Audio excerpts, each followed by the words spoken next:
Lo itu orang miskin. Mau kerja gimana pun tetap aja gak bisa kaya seperti suamiku. Assalamualaikum warahmatullahi wabarakatuh. Bayangkan, di mata orang-orang pasar induk, Suroso hanyalah kuli panggul dekil yang ditinggalkan istrinya demi juragan beras kaya raya bernama Hartono. Namun tidak ada yang tahu bahwa di balik baju lusuh dan punggung yang membungkuk itu, Suroso menyimpan kunci gudang beras terbesar di Jawa Barat yang sanggup membuat satu pasar bertekuk lutut dalam semalam. Ketika Hartono sibuk melempar uang receh ke wajah Suroso demi memamerkan kesombongannya, ia tidak sadar bahwa, ternyata, sahabat semuanya, sebelum kita lanjutkan cerita ini, mari tuliskan di komentar dari mana saja sahabat menonton cerita ini. Semoga yang subscribe, kami doakan, dimudahkan segala urusannya, dilapangkan rizkinya, disehatkan badannya, dan dikabulkan segala hajatnya. Amin ya robbal alamin. Mari kita lanjut ceritanya. Matahari belum benar-benar meninggi, namun pasar induk Kramat Jati sudah berdenyut seperti jantung yang dipacu paksa. Aroma khas pasar, campuran tanah basah, sayuran busuk yang terinjak, keringat ribuan manusia, dan debu jalanan, menjadi udara pagi yang harus dihirup Suroso setiap hari.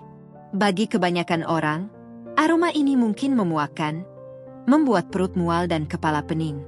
Namun bagi Suroso, ini adalah aroma kehidupan. Aroma perjuangan yang menempel lekat pada pori-pori kulitnya yang gelap terbakar matahari. Awas! Minggir! Jalanan sempit, jangan melamun. Sebuah teriakan kasar memecah konsentrasi Suroso. Sebuah gerobak dorong yang dimuat berlebihan dengan kardus mie instan melaju kencang, nyaris menyenggol pinggangnya. Suroso tidak marah. Ia hanya memiringkan tubuhnya sedikit, memberi ruang, meski bahu kanannya sedang menahan beban 50 kg beras jenis pandan wangi. Kakinya yang hanya beralaskan sandal jepit karet murahan menjejak kuat di atas lantai pasar yang becek dan licin oleh sisa air hujan semalam. Suroso adalah definisi dari ketabahan yang membatu. Usianya baru menginjak 35 tahun. Tetapi guratan di wajahnya membuatnya tampak 5 tahun lebih tua. Ia mengenakan kaos partai yang warnanya sudah pudar menjadi abu-abu kusam, dengan lubang kecil di bagian punggung akibat gesekan karung goni yang terus-menerus. Di lehernya, melingkar handuk kecil yang sudah berubah warna menjadi coklat dekil. Senjata utamanya untuk menghalau banjir keringat yang tak pernah berhenti mengalir dari pelipis. Kang Suroso, masih kuat? Suroso menoleh sedikit, menahan berat karung agar tidak melorot. Di sampingnya, berjalan Pak Dorman, kuli panggul paling tua di blok C ini. Napas lelaki tua itu terdengar berat, seperti mesin tua yang dipaksa menanjak. Alhamdulillah, Pak. Masih diberi tenaga, jawab Suroso singkat. Suaranya tenang dan dalam, kontras dengan hiruk-pikuk teriakan pedagang yang saling berebut pembeli. Juragan Kohliam minta 10 karung lagi ditumpuk di gudang belakang. Katanya harus selesai sebelum jam 9. Dan memang, dikira punggung kita terbuat dari baja, gerutu Pak Dorman sambil menyeka wajahnya yang keriput dengan lengan baju. Suroso hanya tersenyum tipis. Ia tidak suka mengeluh.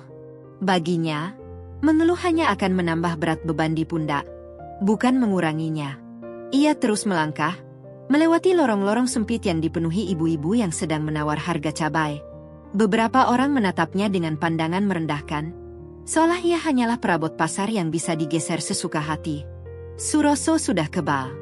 Hinaan tatapan mata itu tidak lebih menyakitkan daripada gesekan kasar karung goni di kulit bahunya yang sudah menebal dan kapalan. Mereka sampai di gudang Kohliam. Suroso menurunkan karung beras itu dengan teknik yang sudah ia kuasai bertahun-tahun. Ia menekuk lutut sedikit, lalu dengan sentakan lembut namun bertenaga, ia membiarkan gravitasi membantu menurunkan beban itu ke tumpukan yang sudah menjulang. Debu putih halus dari beras mengepul sedikit saat karung itu mendarat, menempel di bulu matanya. Ini, Kang, upah kloter pertama. Jangan lupa nanti siang lanjut lagi. Mandor gudang melemparkan beberapa lembar uang ribuan yang lecek ke arah meja kayu berdebu. Tidak diserahkan ke tangan, tapi diletakkan begitu saja. Suroso mengambil uang itu dengan sopan, mengangguk kecil sebagai tanda terima kasih. Lalu melipatnya rapi dan memasukkannya ke saku celana kargo selututnya yang sudah belel. Uang itu jumlahnya tidak seberapa untuk ukuran orang kota. Mungkin hanya cukup untuk sekali makan di restoran cepat saji. Tapi Suroso memperlakukannya dengan hormat selayaknya rezeki yang halal. Istirahat dulu. So, ngopi di warkop Yunah. Kakiku rasanya mau copot. Ajak Pak Dorman sambil memijat betisnya. Monggo duluan, Pak. Saya mau ke toilet sebentar. Mau cuci muka biar segar. Tolak Suroso halus. Pak Dorman mengangguk dan berlalu, menyeret langkahnya menuju warung kopi di pojok pasar. Suroso memperhatikan punggung ringkih temannya itu sejenak, lalu berbalik arah menuju toilet umum yang terletak di bagian belakang pasar. Area yang paling jarang didatangi orang kecuali karena terdesak karena baunya yang pesing dan kondisinya yang lembab. Suroso masuk ke salah satu bilik toilet yang pintunya penuh coretan spidol. Ia mengunci pintu grendel yang sudah berkarat itu rapat-rapat. Suara bising pasar terdengar meredam di sini. Suroso menghela napas panjang, memejamkan mata sejenak, melepas topeng, kuli bodoh, yang sejak subuh ia kenakan. Tangannya merogoh saku celana bagian dalam, sebuah saku rahasia yang ia jahit sendiri dengan resleting. Dari sana, ia mengeluarkan sebuah benda yang sangat kontras dengan penampilannya. Sebuah ponsel pintar keluaran terbaru dengan layar lebar yang jernih. Benda itu terlihat sangat asing di tangan Suroso yang kasar dan kotor oleh debu beras. Ada 3 panggilan tak terjawab dan 2 pesan masuk. Suroso membuka pesan itu. Matanya yang tadi sayu karena lelah, kini menajam. Sorot matanya berubah total. Bukan lagi sorot mata kuli yang pasrah, melainkan sorot mata seorang elang yang sedang mengawasi mangsanya dari ketinggian. Wibawa yang selama ini ia sembunyikan di balik punggung bungkuknya, kini terpancar jelas. Ia menekan tombol panggil. Halo, Pak Suroso. Selamat pagi. Suara di seberang sana terdengar sangat hormat, bahkan cenderung takut. Itu suara Kepala Gudang Pertanian di Kabupaten Karawang. Bagaimana laporan panen hari ini, Wibowo? Tanya Suroso. Suaranya berubah. Tidak ada logat deso yang medok. Tidak ada nada merendah. Suaranya tegas, lugas, dan penuh otoritas. Diksi yang ia gunakan pun rapi, menunjukkan kelas intelektual yang jauh di atas rata-rata orang pasar. Laporan bagus, Pak. 5 truk tronton sudah siap berangkat pagi ini menuju Jakarta. Kualitas padi insinyur 64 kali ini sangat prima. Bulirnya utuh dan warnanya putih bersih. Sesuai instruksi Bapak, kita sudah sortir yang terbaik untuk pasar premium. Lapor Wibowo dengan cepat. Suroso diam sejenak, jari telunjuknya mengetuk-ngetuk dinding toilet yang berlumut. Pikirannya berputar cepat menghitung kalkulasi pasar. Tahan dulu. Perintah Suroso tiba-tiba. Maksud Bapak? 5 truk ini sudah siap jalan, Pak. Jadwal distribusi ke pasar induk Kramat Jati seharusnya tiba nanti sore. Suara Wibowo terdengar bingung. Saya bilang tahan. Masukkan kembali ke gudang penyimpanan nomor 3. Kunci rapat. Jangan ada satu butir pun beras yang keluar dari Karawang hari ini sampai lusa. Suroso memberi instruksi dingin. Tapi, Pak, pasar induk sedang butuh pasokan. Harga mulai naik karena isu gagal panen di Jawa Timur.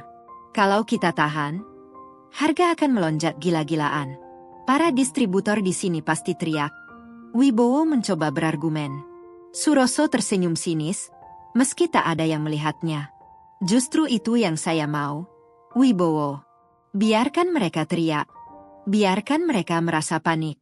Ada tikus-tikus serakah di pasar ini yang perlu diberi pelajaran tentang rasa lapar. Mereka sudah terlalu lama kenyang dengan cara memeras orang kecil. Saya ingin melihat siapa yang bertahan ketika keran airnya saya tutup. Hening sejenak di seberang telepon. Wibowo tahu, jika bos besarnya sudah berbicara dengan nada sedingin itu, tidak ada gunanya membantah.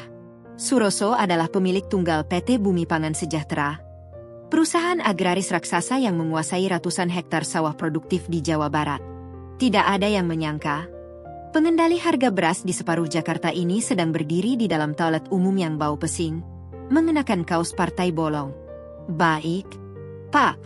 Saya laksanakan. Truk akan saya kandangkan kembali. Tapi Pak, Bapak yakin masih mau di sana? Kenapa tidak memantau dari kantor pusat saja? Di sana panas dan kotor, Pak. Saya sedang menikmati pertunjukannya dari kursi barisan depan, Wibowo. Kamu tidak perlu khawatir. Lakukan tugasmu. Dan ingat, jangan sampai ada yang tahu identitas saya.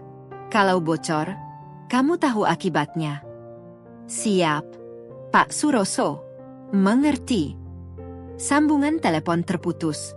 Suroso memasukkan kembali ponsel mahalnya ke dalam saku rahasia, memastikan resletingnya tertutup sempurna.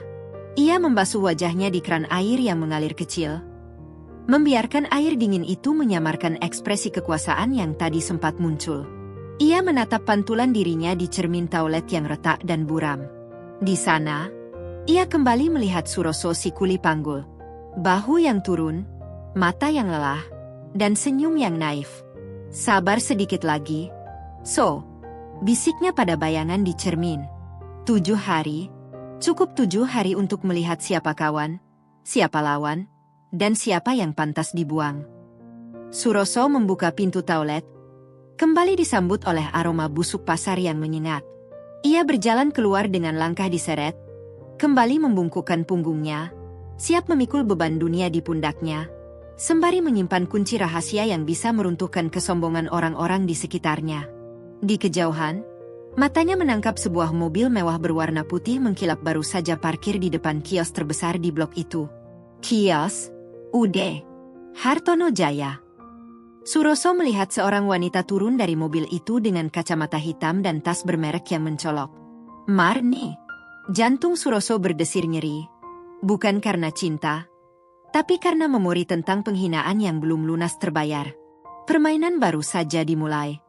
Mobil Pajero Sport putih mengkilap itu tampak seperti kapal pesiar mewah yang terdampar di tengah lautan lumpur. Bodi mobil yang mulus memantulkan cahaya matahari pagi, kontras dengan gerobak-gerobak kayu reot dan becak berkarat yang berseliweran di sekitarnya.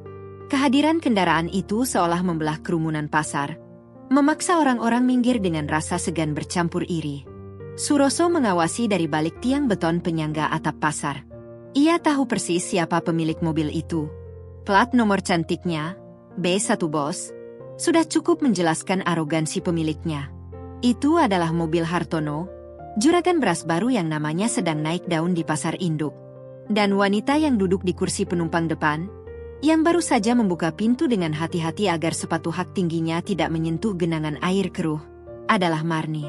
Marni. Wanita yang pernah berbagi nasi bungkus dengannya di bawah atap kontrakan bocor 5 tahun lalu. Kini, wanita itu tampak asing. Wajahnya dipoles bedak tebal, bibirnya merah menyala, dan lehernya dililit kalung emas yang cukup tebal untuk membuat leher siapapun pegal. Ia mengenakan gaun terusan corak bunga-bunga yang terlalu bagus untuk dipakai ke pasar becek begini. Suroso. Wae. Suroso. Suara mandor Tarman menggelegar, memutus lamunan Suroso. Pria bertubuh gempal dengan kumis melintang itu melambaikan tangan dari arah truk yang baru parkir. Ya, Kang, sahut Suroso, bergegas menghampiri. Ia tahu apa yang akan terjadi selanjutnya, dan ia sudah menyiapkan hatinya sekuat baja. Bawa 5 karung ini ke kios Hartono Jaya. Cepatan, juragannya baru datang tuh. Lagi marah-marah stoknya telat. Jangan sampai kena semprot. Perintah Tarman sambil menunjuk tumpukan beras Cianjur super di bak truk. Suroso mengangguk patuh. Ia menyampirkan kain sarung bekas di bahu kanannya sebagai bantalan, lalu dengan sigap mengangkat karung pertama seberat 50 kg. Otot-otot lengannya menegang, urat-urat hijau menonjol di balik kulitnya yang legam. Beban itu berat, tapi langkah Suroso tetap stabil. Ia berjalan membelah keramaian menuju kios terbesar di Blok A itu. UD Hartono Jaya, terpampang megah di papan nama neon box yang menyala terang. Satu-satunya kios yang menggunakan pendingin ruangan, AC, portable di bagian kasirnya. Saat Suroso tiba di depan kios, Hartono sedang berdiri berkacak pinggang, memarahi salah satu karyawannya. Suara Hartono cempreng namun keras, tipikal orang yang ingin didengar seluruh dunia. Gimana sih lu ngitung stok? Masa beras rojo lele tinggal segini? Kalau pembeli pada kabur ke kios sebelah, lu mau ganti rugi? Bentak Hartono, jari telunjuknya yang dilingkari cincin batu akik besar menunjuk-nunjuk wajah karyawan yang menunduk takut. Suroso berdehem pelan, memberi tanda kehadirannya. Permisi, Pak Hartono. Ini beras pesanan dari gudang Pak Tarman. Hartono menoleh. Tatapannya yang tadi berapi-api, seketika berubah menjadi tatapan meremehkan begitu melihat siapa yang datang. Senyum sinis perlahan terukir di wajahnya yang licin oleh minyak wajah. Wah, lihat siapa yang datang, ujar Hartono keras-keras, sengaja memancing perhatian orang-orang di sekitar kios. Mantan suaminya Nyonya Besar nih. Masih jadi kulitoh. So, kirain udah jadi bos setelah cerai. Marni yang sedang sibuk mengipasi wajahnya dengan kipas tangan bermotif batik, sontak menoleh. Begitu melihat Suroso yang berdiri membungkuk dengan karung beras di pundak, ekspresi jijik langsung terpancar di wajahnya. Ia menutup hidung dengan sapu tangan, seolah Suroso membawa bau bangkai. Mas, suruh taruh di belakang cepat. Bau keringatnya bikin pusing. Keluh Marni manja, tanpa sudi menatap mata Suroso. Suroso tidak menjawab. Ia tetap menunduk, menyembunyikan kilatan tajam di matanya. Tanpa banyak bicara, ia berjalan melewati Hartono dan Marni menuju gudang belakang kios. Saat melewati Marni, ia bisa mencium aroma parfum mahal yang menyengat, bercampur dengan aroma kepalsuan yang lebih tajam. Suroso menurunkan karung itu di tumpukan paling atas. Napasnya teratur. Ia kembali lagi ke truk, mengambil karung kedua, ketiga, hingga kelima. Setiap kali ia lewat, Hartono tidak berhenti melontarkan komentar pedas. Kerja yang benar. So, jangan sampai karungnya sobek. Lu nggak bakal sanggup ganti ruginya. Itu beras mahal, bukan beras raskin yang biasa lu makan. Ejek Hartono sambil tertawa, disambut tawa canggung beberapa karyawan yang takut pada bosnya.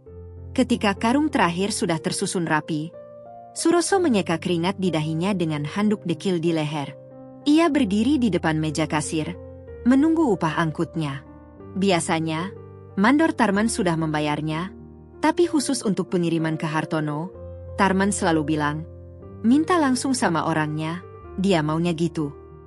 Suroso tahu, itu hanya cara Hartono untuk menikmati momen merendahkannya. Sudah selesai, Pak, ucap Suroso datar. Hartono yang sedang duduk santai sambil merokok, menatap Suroso dari ujung kaki ke ujung kepala.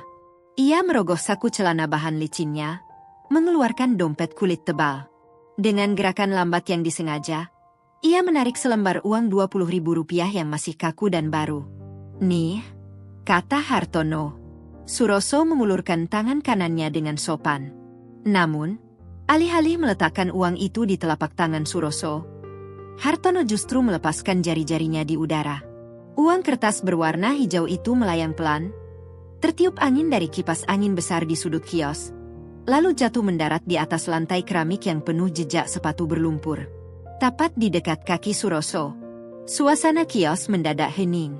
Beberapa kuli lain yang lewat menghentikan langkah, menyaksikan adegan itu dengan hati panas. Mereka tahu Suroso orang baik, dan melihatnya diperlakukan seperti pengemis membuat darah mereka mendidih. Tapi tak ada yang berani bersuara melawan Hartono si juragan kaya. Marni mendengus pelan, membuang muka ke arah jalanan, pura-pura tidak melihat. Namun sudut matanya melirik, ingin tahu apa yang akan dilakukan mantan suaminya itu. Apakah dia akan marah? Apakah dia akan melempar balik uang itu? Suroso menatap uang di lantai itu.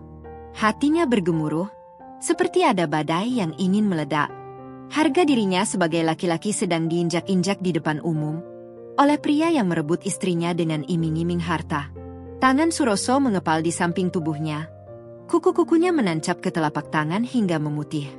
Tidak, batin Suroso. Jangan sekarang. Kemarahanmu terlalu mahal untuk orang semurah ini. Suroso menarik napas panjang, mengendurkan kepalan tangannya. Perlahan, ia membungkukkan badannya.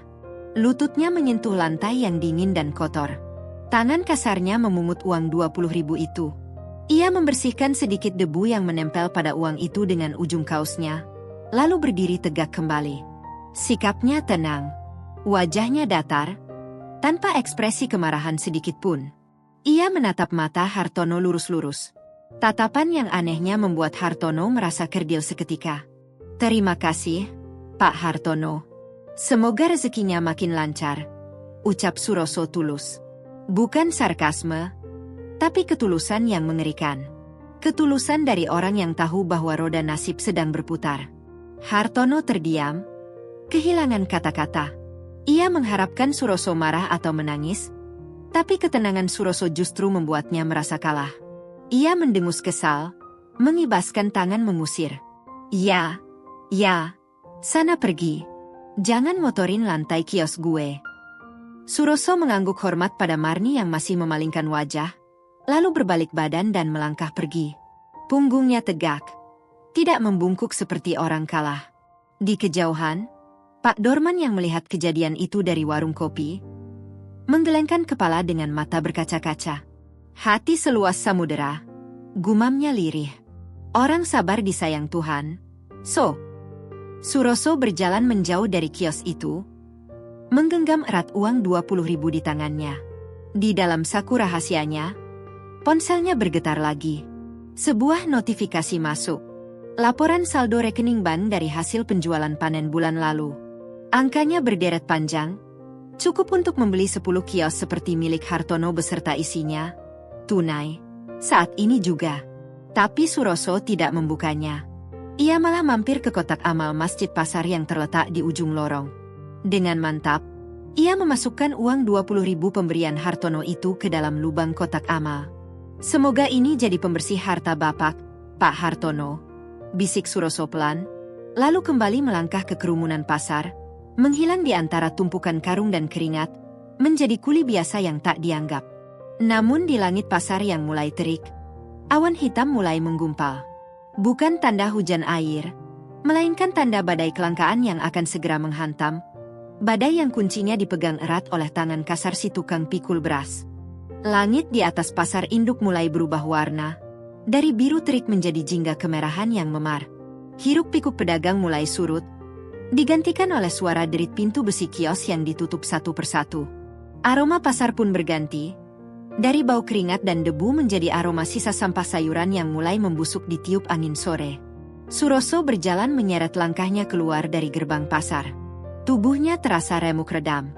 Bahu kanannya, yang seharian menjadi tumpuan ratusan kilogram beban, kini berdenyut nyeri dengan irama yang konstan. Namun, bukan rasa sakit fisik itu yang membuat langkahnya terasa berat sore ini. Bayangan wajah Marni di dalam mobil mewah Hartono tadi siang masih menempel lekat di pelupuk matanya, seperti noda minyak yang susah hilang. Ia menyusuri gang sempit menuju kontrakannya. Gang itu lembab, diapit oleh tembok-tembok rumah warga yang berlumut. Di kanan kiri, saluran air terbuka mengalirkan air keruh berwarna hitam pekat. Anak-anak kecil berlarian telanjang kaki mengejar layangan putus, tidak peduli pada paku karatan atau pecahan kaca yang mungkin mengintai di jalanan tanah itu. Kang Suroso sudah pulang, sapa burung tetangga sebelah kontrakannya yang sedang menyuapi anaknya di teras sempit. Suroso tersenyum tipis, mengangguk sopan. Inggih, Bu. Baru saja. Mari. Baru 2 langkah Suroso berlalu, telinganya yang tajam menangkap bisik-bisik yang tidak dimaksudkan untuk didengar, tapi sengaja dikeraskan volumenya. Kasihannya, Kang Suroso. Suara burung terdengar lagi, kali ini bicara pada Bu Tejo yang sedang menjemur pakaian. Kerja banting tulang dari subuh sampai maghrib. Tetap saja begitu-begitu saja. Coba lihat si Marni tadi siang. Masya Allah, kinclong benar. Pakai emas renteng-renteng kayak toko berjalan. Ya namanya juga nasib, Bu. Sahut Bu Tejo dengan nada sok tahu. Marni kan pinter cari suami. Dulu sama Suroso makan nasi aking, sekarang sama Juragan Hartono makan di restoran. Kalau saya jadi Marni juga ogah hidup susah terus. Cinta kan gak bisa buat bayar listrik. Suroso mempercepat langkahnya. Kata-kata itu menancap tepat di ulu hati.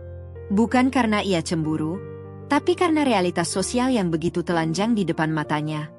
Manusia dinilai dari apa yang melekat di tubuhnya, bukan apa yang ada di hatinya. Ia sampai di depan pintu kontrakannya. Sebuah kamar petak berukuran 3x3 meter dengan cat tembok warna hijau muda yang sudah mengelupas di sana-sini.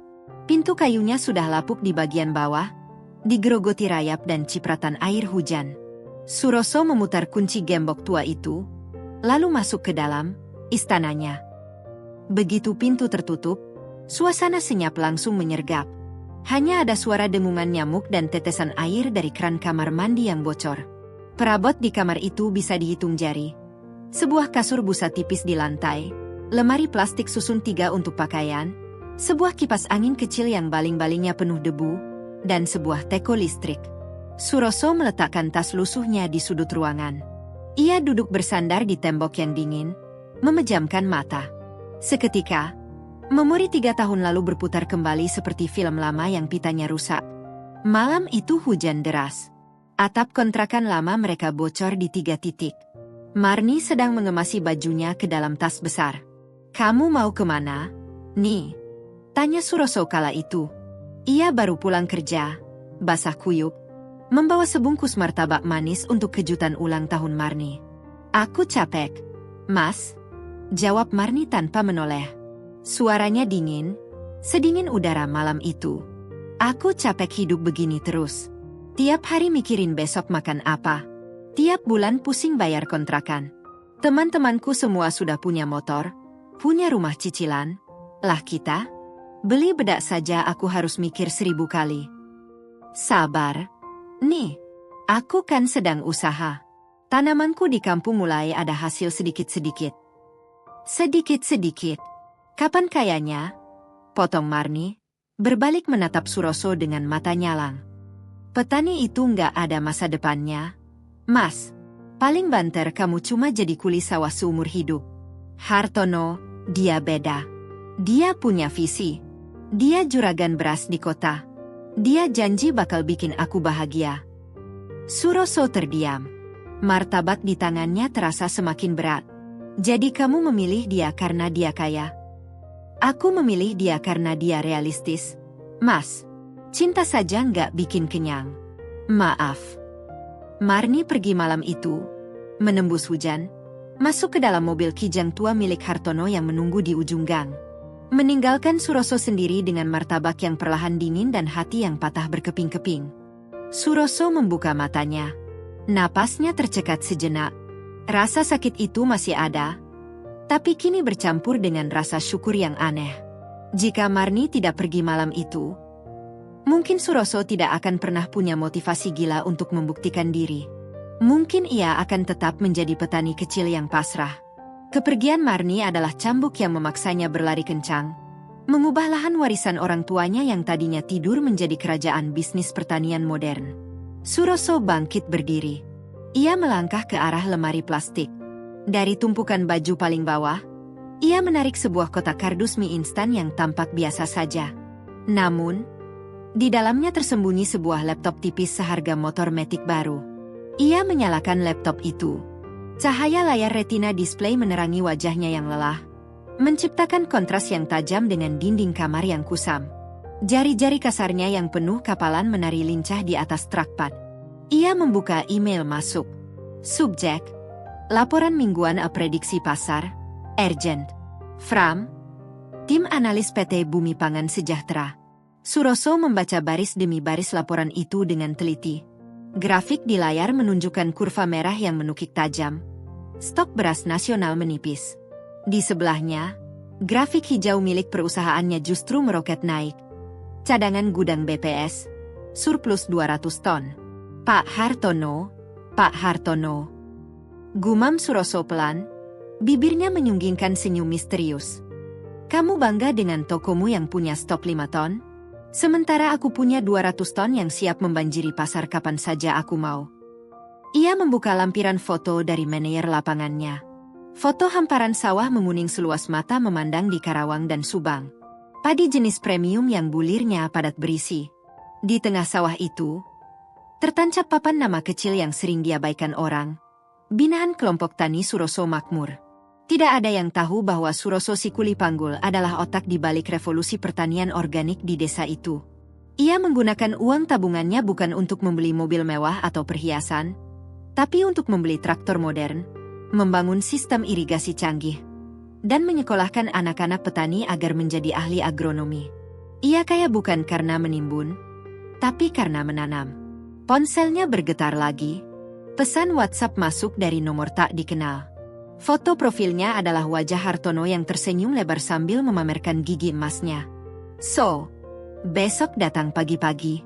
Ada bongkaran truk dari Jawa Tengah. Jangan telat kalau masih butuh duit buat makan. Suroso terkekeh pelan membaca pesan itu. Hartono bahkan repot-repot menyimpan nomor kuli panggulnya hanya untuk pamer kekuasaan. Suroso tidak membalas. Ia meletakkan ponselnya di atas kasur, lalu beralih ke tab berita online di laptopnya. Headline: Krisis pangan mengancam. Harga beras diprediksi melambung minggu depan. Suroso menutup laptopnya pelan. Rencananya berjalan sempurna. Kelangkaan ini bukan buatannya. Ini adalah ulah alam dan sistem distribusi yang buruk. Tapi Suroso memegang kartu asnya. Ia bisa menjadi penyelamat, atau ia bisa membiarkan orang-orang serakah seperti Hartono tercekik oleh kesombongan mereka sendiri. 3 hari lagi, bisiknya pada keheningan kamar. 3 hari lagi harga akan menggila. Saat itu, Hartono akan mencari beras sampai ke lubang semut. Dan dia tidak akan sadar, semut yang dia injak-injak inilah yang memegang kuncinya. Suroso bangkit, mematikan lampu kamar, dan menggantinya dengan lilin kecil untuk menghemat listrik. Atau lebih tepatnya, untuk menjaga penyamarannya tetap sempurna. Dalam remang cahaya lilin, bayangan tubuhnya membesar di dinding, seolah menggambarkan raksasa yang sedang tidur dan siap bangun kapan saja. Di luar, suara dangdut dari radio tetangga masih terdengar bising, diiringi tawarnya orang-orang yang menertawakan kemiskinannya. Suroso merebahkan diri di kasur tipisnya, menarik sarung butut menutupi dada. Tidurnya malam ini akan nyenyak. Sangat nyenyak, karena ia tahu, roda nasib sedang berputar cepat, dan porosnya ada di tangannya. Hari Minggu di pasar induk biasanya lebih santai. Truk-truk besar dari Jawa Tengah dan Jawa Barat yang biasanya antre membongkar muatan, hari ini jumlahnya berkurang separuh. Namun, suasana di Blok A justru sebaliknya. Hiruk-pikuk yang berbeda sedang terjadi di sana. Suara musik dangdut koplo menggelegar dari pengeras suara raksasa yang ditumpuk di sisi jalan, memekakkan telinga siapa saja yang lewat, seolah ingin mengumumkan kepada dunia bahwa ada raja kecil yang sedang berpesta.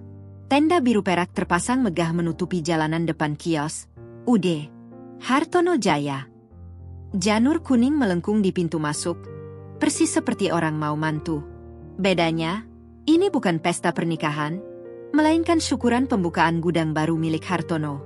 Gudang seluas 3 ruko yang baru saja ia akuisisi dari pedagang bangkrut sebelah. Suroso duduk di bangku panjang warung kopi Yunah, menyeruput kopi hitamnya yang tinggal ampas. Matanya menatap keramaian itu dari kejauhan. Ia melihat para tamu undangan mulai berdatangan. Rata-rata adalah pedagang grosir, pejabat pasar, dan beberapa preman berseragam ormas yang biasa memungut jatah keamanan. Mereka datang dengan baju batik licin, menyalami Hartono yang berdiri di depan layaknya pengantin sunat, didampingi Marni yang mengenakan kebaya brukat merah menyala penuh payet. So, kamu beneran mau ke sana?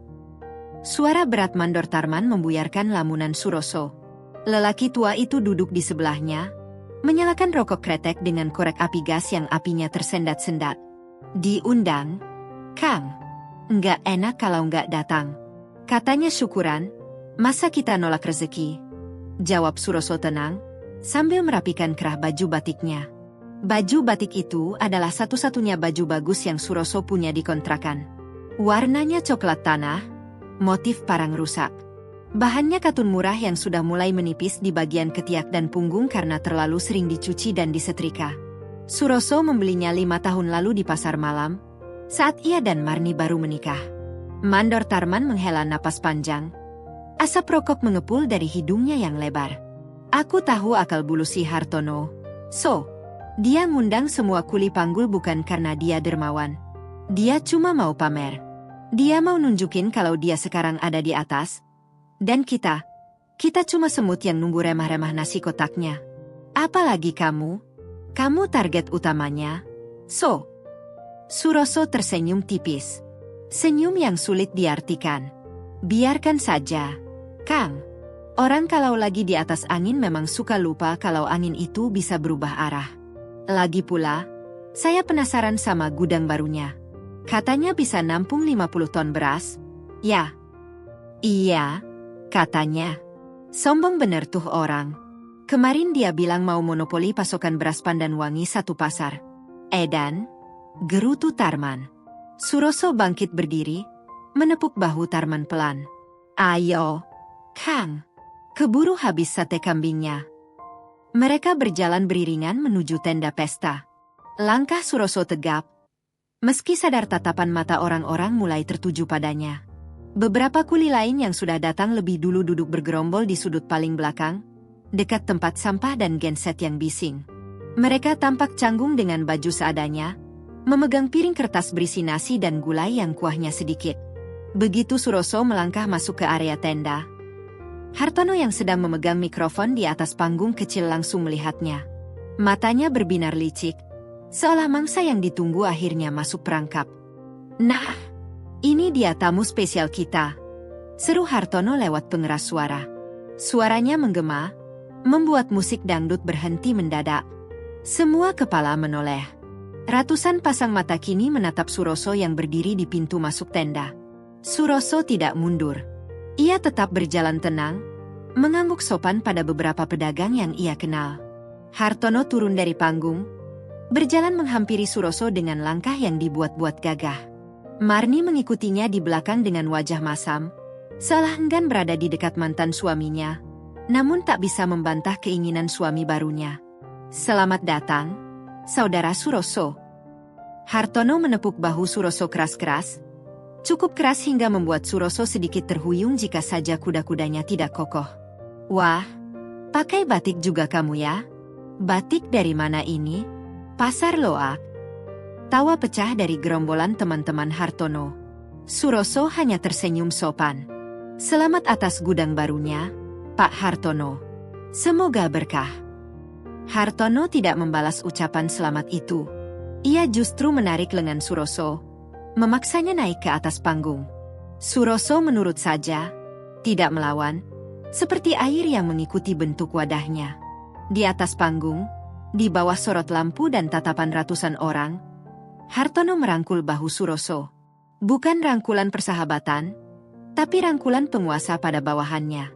Bapak-bapak, ibu-ibu sekalian. Hartono memulai pidatonya lagi. Lihat teman saya ini. Suroso. Dulu, kami sama-sama merintis di pasar ini. Saya jualan beras eceran, dia juga. Tapi lihat sekarang, saya punya 3 gudang, mobil Pajero, dan istri yang cantik. Hartono menunjuk Marni yang tersenyum kaku di sisi panggung. Marni menunduk, memainkan cincin berlian di jarinya, tak berani menatap mata Suroso. Ada rasa malu yang menyelinap di hatinya, namun tertutup oleh kilaunya harta. Sementara Suroso, Hartono mendesah dramatis, menggelengkan kepalanya. Masih setia dengan karung goni. Masih setia jadi kuli. Ini pelajaran buat kita semua. Kalau mau sukses, harus berani ambil risiko. Harus pintar cari peluang. Jangan kayak Suroso, yang hidupnya nerimo ing pandum, menerima apa adanya, terus. Kapan kayanya kalau begitu? Betul tidak? Betul. Seru para tamu undangan, sebagian besar karena ingin menjilat Hartono, sebagian lagi karena memang memandang rendah profesi kuli. Hati Suroso bergemuruh. Darahnya mendidih hingga ke ubun-ubun. Dipermalukan di depan orang banyak, dijadikan contoh kegagalan, dikuliti harga dirinya inci demi inci. Tangan kirinya mengepal di belakang punggung, gemetar menahan amarah yang siap meledak. Ia ingin sekali berteriak, mengatakan bahwa ia bisa membeli gudang ini beserta isinya saat ini juga. Ia ingin merobek mulut sombong Hartono dengan lembaran saham perusahaannya. Namun, Suroso ingat janjinya. 7 hari, ini baru hari keempat. Ia menarik napas dalam-dalam, menghembuskannya perlahan. Ia memandang wajah-wajah di hadapannya. Wajah-wajah yang tertawa, mengejek, dan meremehkan. Di antara mereka, ia melihat Pak Dorman dan Mandor Tarman menunduk sedih, ikut merasakan sakit hati temannya. Suroso mengambil mikrofon yang disodorkan Hartono, seolah Hartono menantangnya untuk membela diri. Hartono menyeringai, yakin Suroso akan gagap atau marah-marah tidak jelas yang justru akan membuatnya makin terlihat bodoh. Tapi Suroso tenang. Ia memegang mikrofon itu dengan mantap. "Terima kasih, Pak Hartono." Suara Suroso terdengar jernih dan berwibawa, membuat hening seisi tenda. Tidak ada getar ketakutan atau kemarahan di sana. "Bapak benar. Hidup itu pilihan. Pak Hartono memilih mengejar gudang dan mobil. Saya memilih mengejar ketenangan dan keringat halal. Setiap orang punya takarannya masing-masing. Saya doakan gudang ini penuh berkah, bukan penuh masalah. Karena setinggi-tingginya bangunan, kalau fondasinya dari kesombongan, pasti akan retak juga." Suroso meletakkan mikrofon itu kembali ke tangan Hartono yang ternganga. Senyum sinis di wajah Hartono lenyap, digantikan oleh ekspresi bingung. Ia tidak menyangka jawaban secerdas dan setenang itu keluar dari mulut seorang kuli. Suasana menjadi canggung. Tepuk tangan yang terdengar hanya segelintir, berasal dari pojok tempat para kuli duduk. Suroso turun dari panggung dengan langkah tegak. Ia tidak mengambil jatah nasi kotaknya. Ia berjalan lurus keluar tenda, menembus kerumunan yang kini memberinya jalan dengan tatapan berbeda. Ada rasa segan yang tiba-tiba muncul. Marni menatap punggung Suroso yang menjauh. Jantungnya berdegup kencang. Ia merasakan sesuatu yang hilang dari sosok mantan suaminya itu. Kenapa dia terlihat begitu besar? Batin Marni bertanya-tanya. Di saat yang sama, seorang pria kurus dengan kemeja lusuh berlari tergesa-gesa menghampiri Hartono di atas panggung. Dia adalah admin gudang Hartono. Wajahnya pucat pasi. Ia membisikkan sesuatu ke telinga Hartono. "Bos, gawat, bos." "Apaan sih? Jangan ganggu pidato gue," bentak Hartono, lupa mematikan mikrofon sehingga suaranya terdengar jelas. "Pemasok dari Cianjur batal kirim. Bos, truk dari Karawang juga putar balik. Katanya semua stok diblokir sama pemilik lahan utama. Gudang baru kita kosong melompong. Bos, nggak ada beras yang masuk hari ini." Wajah Hartono berubah merah padam, lalu memucat. "Apa? Siapa yang berani blokir? Aku sudah bayar DP." Katanya perintah langsung dari Juragan Pusat. "Bos, mereka nggak sebut nama, tapi semua jalur distribusi ditutup total mulai jam ini." Di kejauhan, Suroso yang baru saja mencapai batas luar tenda mendengar kepanikan itu. Ia tidak menoleh. Ia merogoh saku celananya, mengeluarkan ponsel pintarnya, dan mengetik satu pesan singkat untuk Wibowo. "Kunci gerbangnya. Biarkan mereka merasakan lapar." Langit sore mulai menggelap. Angin kencang bertiup menerbangkan janur kuning di gerbang pesta hingga miring, seolah memberi isyarat bahwa masa kejayaan semu Hartono sedang dihitung mundur. Undangan yang menghina tadi, tanpa disadari Hartono, adalah undangan menuju kehancurannya sendiri. Dan Suroso, sang tamu yang dihina, adalah orang yang memegang palu hakimnya. 3 hari setelah pesta pembukaan gudang yang megah itu, pasar induk Kramat Jati tidak lagi seperti pasar, melainkan seperti medan perang yang baru saja dijatuhi bom sunyi. Hiruk-pikuk tawar-menawar yang biasanya terdengar seperti nyanyian pagi, kini berganti menjadi teriakan-teriakan panik dan umpatan kekesalan. "Kosong, Bu. Sudah saya bilang dari tadi, beras pandan wangi kosong." Teriak seorang pedagang eceran di Blok C. Wajahnya merah pada menahan emosi menghadapi ibu-ibu yang mendesak minta jatah. "Masa kosong semua? Kemarin katanya panen raya, kalian timbunnya." Balas si ibu tak kalah sengit, membanting keranjang belanjaannya ke lantai yang becek. Suroso duduk di atas tumpukan palet kayu kosong di sudut pasar, mengamati kekacauan itu sambil mengunyah gorengan dingin. Ia tidak bekerja pagi ini. Bukan karena malas, tapi karena memang tidak ada yang bisa diangkut. Truk-truk ekspedisi dari Jawa Barat dan Jawa Tengah yang biasanya antre masuk sejak subuh, hari ini nihil. Parkiran bongkar muat melompong, hanya diisi oleh angin yang membawa debu dan keresahan. Televisi tabung 14 inci di warung kopi Yunah menyiarkan berita breaking news dengan tulisan merah menyala di bagian bawah layar. Gagal panen nasional, hama wering dan banjir rendam ribuan hektar sawah di Pantura. Stok beras Jakarta menipis. Suroso menyesap kopi hitamnya dengan tenang. Ia tahu berita itu tidak sepenuhnya benar. Memang ada gagal panen di beberapa titik, tapi tidak separah yang diberitakan. Kepanikan ini adalah efek domino. Ketika satu pasokan besar berhenti, pasar bereaksi berlebihan. Dan Surosolah yang menahan pasokan besar itu. Gudang-gudang miliknya di Karawang penuh sesak dengan gabah kering giling kualitas super, terkunci rapat, menunggu aba-aba dari sang pemilik yang kini sedang berpura-pura menjadi kuli pengangguran. Di seberang jalan, suasana di kios UD Hartono Jaya jauh lebih panas daripada suhu udara Jakarta siang itu.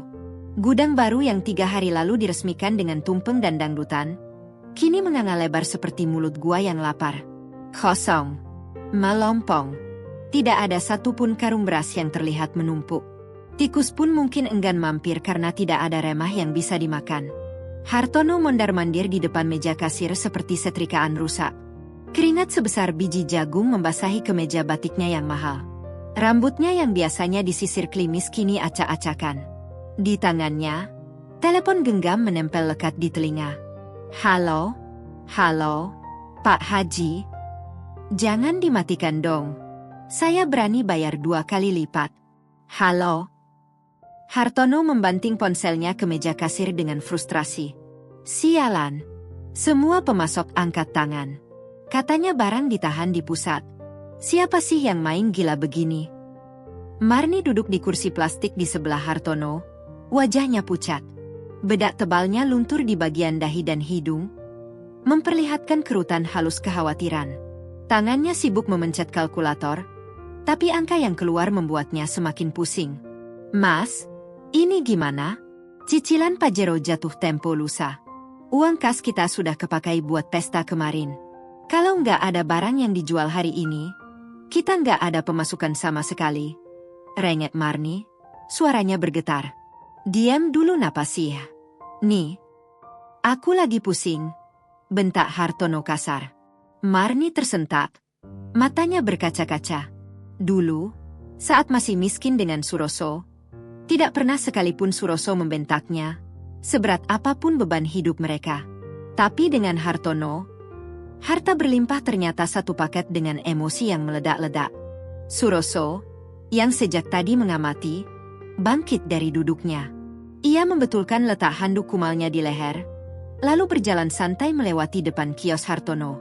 Ia sengaja berjalan pelan, seolah sedang menikmati pemandangan kehancuran kecil itu.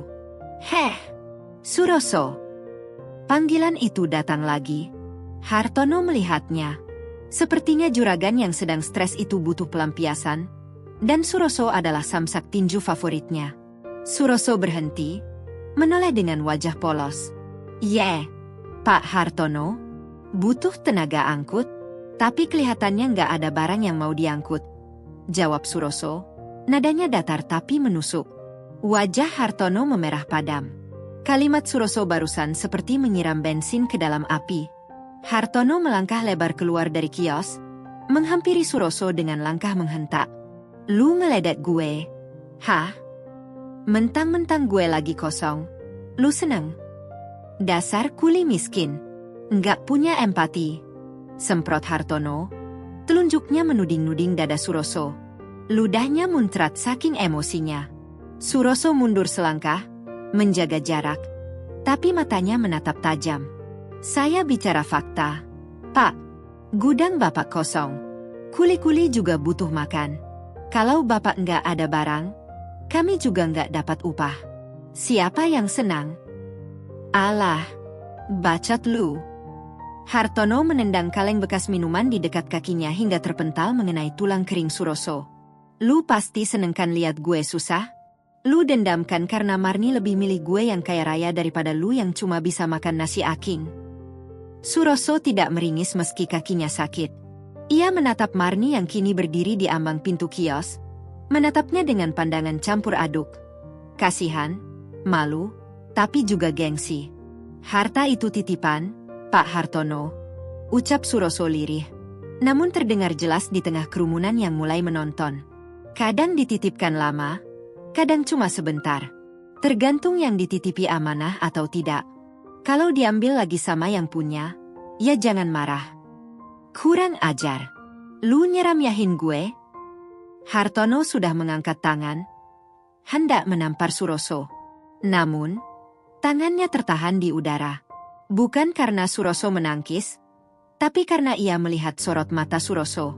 Sorot mata yang aneh. Bukan sorot mata takut, melainkan sorot mata orang yang memegang kendali. Hartono merinding seketika. Insting bisnisnya merasakan bahaya yang tak kasat mata. Tiba-tiba, seorang makelar beras berlari tergopoh-gopoh menghampiri kerumunan itu. Napasnya tersengal-sengal. Pak Hartono, Pak Hartono, ada info A1, teriak makelar itu. Hartono menurunkan tangannya, menatap si makelar. Info apa? Kalau bukan soal stok beras, pergi lu. Ini soal stok. Pak, saya baru dapat kabar dari jaringan distributor Jawa Barat. Katanya, ada satu pemain besar yang nampung semua hasil panen raya di Karawang dan Subang sebelum banjir datang. Gudangnya penuh, Pak. Ratusan ton. Mata Hartono terbelalak. Harapan seolah menyala kembali di matanya yang tadi redup. Siapa? Siapa orangnya? Berapa nomor teleponnya? Nggak ada yang tahu namanya. Pak, orang-orang cuma panggil dia Juragan Ageng. Dia nggak main lewat perantara biasa. Katanya dia mau datang langsung ke Jakarta besok atau lusa buat negosiasi harga. Siapa yang berani bayar paling tinggi, dia yang dapat barang. Hartono tertawa lebar. Tawa yang terdengar agak gila karena percampuran antara stres dan lega. Ia menepuk tangan keras sekali. Nah, ini dia. Duit gue masih ada. Gue bakal beli semua stok Juragan Ageng itu. Gue bakal monopoli pasar ini lagi. Hartono berbalik menatap Suroso dengan seringai kemenangan. Denger lu. So, masalah gue selesai. Gue bakal ketemu Juragan Ageng itu. Gue borong berasnya. Dan lu bakal tetap jadi kuli yang ngangkut beras gue. Hahaha. Marni ikut tersenyum lega. Mengelus dada. Alhamdulillah. Mas, cepetan cari kontaknya. Jangan sampai keduluan pedagang lain. Suroso hanya diam. Dalam hati, ia tertawa geli. Kamu ingin bertemu Juragan Ageng? Hartono, kamu sedang berdiri di depannya sekarang. Dan kamu baru saja menendang kakinya. Semoga berhasil, Pak Hartono, ucap Suroso singkat. Tapi hati-hati, kadang, Juragan Ageng, itu orangnya pilih-pilih. Dia nggak suka sama pedagang yang mulutnya kasar. Pergi lu, nggak usah sok tahu, usir Hartono. Suroso berbalik badan, meninggalkan Hartono yang sibuk menelepon sana-sini mencari kontak Juragan Ageng. Suroso berjalan menuju toilet umum lagi, kantor sementaranya. Sesampainya di bilik toilet yang pengap, ia mengeluarkan ponselnya. Ada pesan masuk dari Wibowo. Pak, ikan sudah memakan umpan. Banyak makelar mulai mencari kontak Juragan Ageng. Hartono juga sudah menghubungi 3 perantara kita. Bagaimana arahan Bapak? Suroso mengetik balasan dengan cepat. Jempolnya menari di atas layar sentuh. Jadwalkan pertemuan lusa. Di Hotel Mulia, restoran VIP. Bilang pada mereka, Juragan Ageng hanya mau bertemu dengan pembeli yang paling bonafide. Pancing Hartono agar dia merasa dia satu-satunya kandidat kuat. Buat dia mempertaruhkan segalanya. Suroso menekan tombol kirim. Layar ponsel meredup, menyisakan pantulan wajahnya yang tersenyum dingin. Di luar sana, badai kelangkaan semakin mengganas. Harga beras naik Rp2.000 per kilogram dalam hitungan jam. Ibu-ibu menjerit, pedagang nasi uduk gulung tikar, dan kuli panggul kehilangan pekerjaan. Tapi ini adalah badai yang diperlukan untuk membersihkan kotoran. Suroso keluar dari toilet, kembali mengenakan topeng kuli bodohnya. Ia melihat Hartono sedang merangkul Marni dengan mesra, merayakan kemenangan yang belum terjadi. Nikmatilah tawa terakhirmu, kawan, batin Suroso. Karena lusa, kamu akan menangis darah. Langit Jakarta semakin gelap, guru bergemuruh di kejauhan, seolah menyetujui rencana besar yang sedang bergulir di balik punggung seorang tukang pikul beras. Puncak konflik sudah di depan mata. Pasar induk Kramat Jati hari itu terasa seperti panci presto yang siap meledak. Udara Jakarta yang lembab bercampur dengan ketegangan yang menggantung di setiap lorong. Berita tentang kedatangan Juragan Ageng, sang penyelamat stok beras, telah menyebar lebih cepat daripada api yang membakar ilalang kering. Desas-desus mengatakan bahwa Juragan Ageng hanya akan memilih satu mitra eksklusif di pasar ini. Satu orang yang berani membayar tunai di muka untuk memborong ratusan ton beras kualitas super miliknya. Di dalam kios UD Hartono Jaya, suasana bukan lagi tegang, tapi sudah masuk tahap gila. Hartono duduk di balik meja kasirnya yang berantakan dengan tumpukan kertas, asbak rokok yang penuh puntung, dan kalkulator yang tombolnya nyaris jebol ditekan. Matanya merah, kantung matanya menghitam karena kurang tidur. Di hadapannya, duduk dua orang penagih utang berbadan tegap dengan jaket kulit hitam, serta seorang pegawai bank keliling yang memegang map berisi dokumen agunan. Tenang dulu, bos. Tenang. Hartono membanting telapak tangannya ke meja, membuat gelas kopi di pinggirnya bergetar. Saya bilang, lusa cair. Lusa saya bakal pegang duit miliaran. Beras dari Juragan Ageng itu kunci emas saya. Kalian jangan macam-macam nagih sekarang, atau saya putus kerja sama kita. Tapi Pak Hartono, jatuh tempo Bapak itu kemarin. Kalau hari ini tidak ada setoran bunga, mobil Pajero Bapak harus kami tarik sebagai jaminan sementara. Ucap salah satu penagih utang dengan nada datar namun mengancam. Marni, yang duduk di pojok ruangan sambil memeluk tas mewahnya, terisak pelan. Wajahnya kusut. Make up tebalnya tidak mampu menutupi ketakutan di matanya. Mas, jangan Pajeronya. Mas, malu sama tetangga kalau ditarik leasing. Nanti aku ke arisan naik apa? Hartono menoleh kasar ke arah istrinya. Diam lu. Nih, ini urusan bisnis laki-laki. Pajero itu cuma besi. Kalau gue berhasil dapat kontrak sama Juragan Ageng besok, kita bisa beli 10 Pajero baru. Paham nggak lu? Hartono kembali menatap penagih utang itu dengan nyalang. Ambil BPKB-nya. Tapi kasih gue pinjaman tunai tambahan 500 juta sekarang juga. Gue butuh cash keras buat DP ke Juragan Ageng besok pagi. Sertifikat kios ini juga gue jaminkan. Marni menjerit tertahan. Mas, itu sertifikat kios satu-satunya. Kalau gagal gimana? Enggak bakal gagal. Hartono berteriak, suaranya parau. Juragan Ageng itu cuma cari orang yang punya duit cash. Dan di pasar ini, siapa yang lebih berani dari Hartono? Hah? Siapa? Keserakahan telah menutupi akal sehat Hartono. Ia mempertaruhkan segalanya, mobil, kios, harga diri, bahkan masa depan istrinya, di atas meja judi nasib. Ia tidak sadar bahwa bandar judinya sedang duduk santai di warung kopi seberang jalan, menikmati pisang goreng yang baru diangkat dari wajan. Suroso meniup asap kopi panasnya perlahan. Dari tempatnya duduk, ia bisa melihat keributan di dalam kios Hartono lewat pintu kaca yang terbuka. Ia melihat kepanikan di wajah Marni, dan kegilaan di mata Hartono. Gila benar si Hartono. Celetuk Pak Dorman yang duduk di sebelah Suroso, menggelengkan kepala. Kabarnya dia gadain semua asetnya buat modal ketemu Juragan Ageng itu. Padahal orangnya belum tentu mau kerja sama. Suroso tersenyum tipis, sangat tipis. Mungkin dia yakin menang. Pak, namanya juga pengusaha, harus berani ambil risiko. Risiko sih risiko.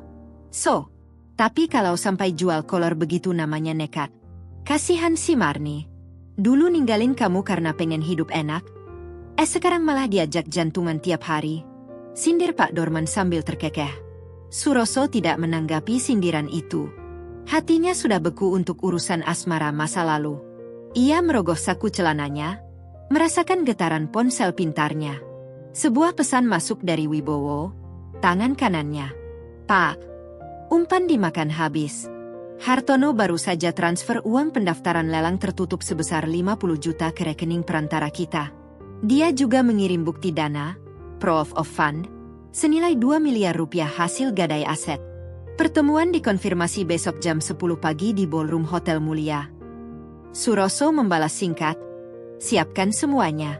Saya mau dia merasa seperti raja sebelum jatuh. Suroso menghabiskan kopinya dalam satu tegukan terakhir. Ia bangkit berdiri, merapikan kaos partainya yang lusuh. Mau kemana? So? Belum ada bongkaran?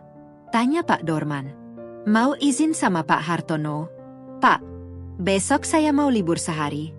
Jawab Suroso santai. Loh? Tumben. Mau kemana? Ada urusan keluarga sedikit.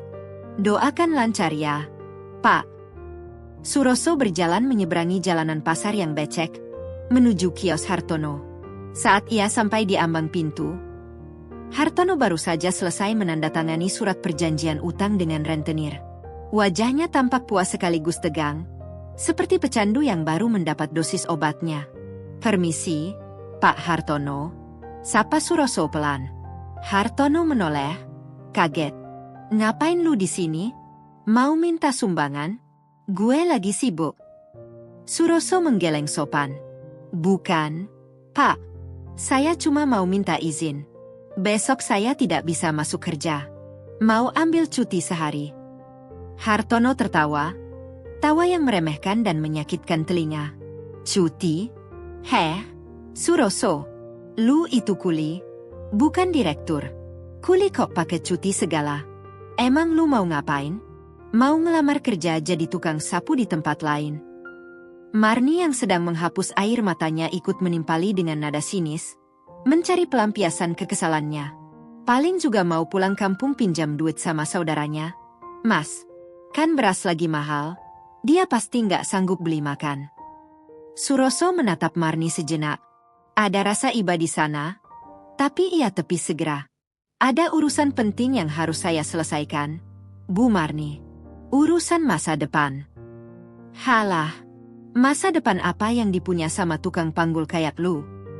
Hartono mengibaskan tangannya seperti mengusir lalat. Ya udah. Sana pergi. Nggak usah balik juga nggak apa-apa. Lagian besok gue bakal sibuk ketemu orang penting.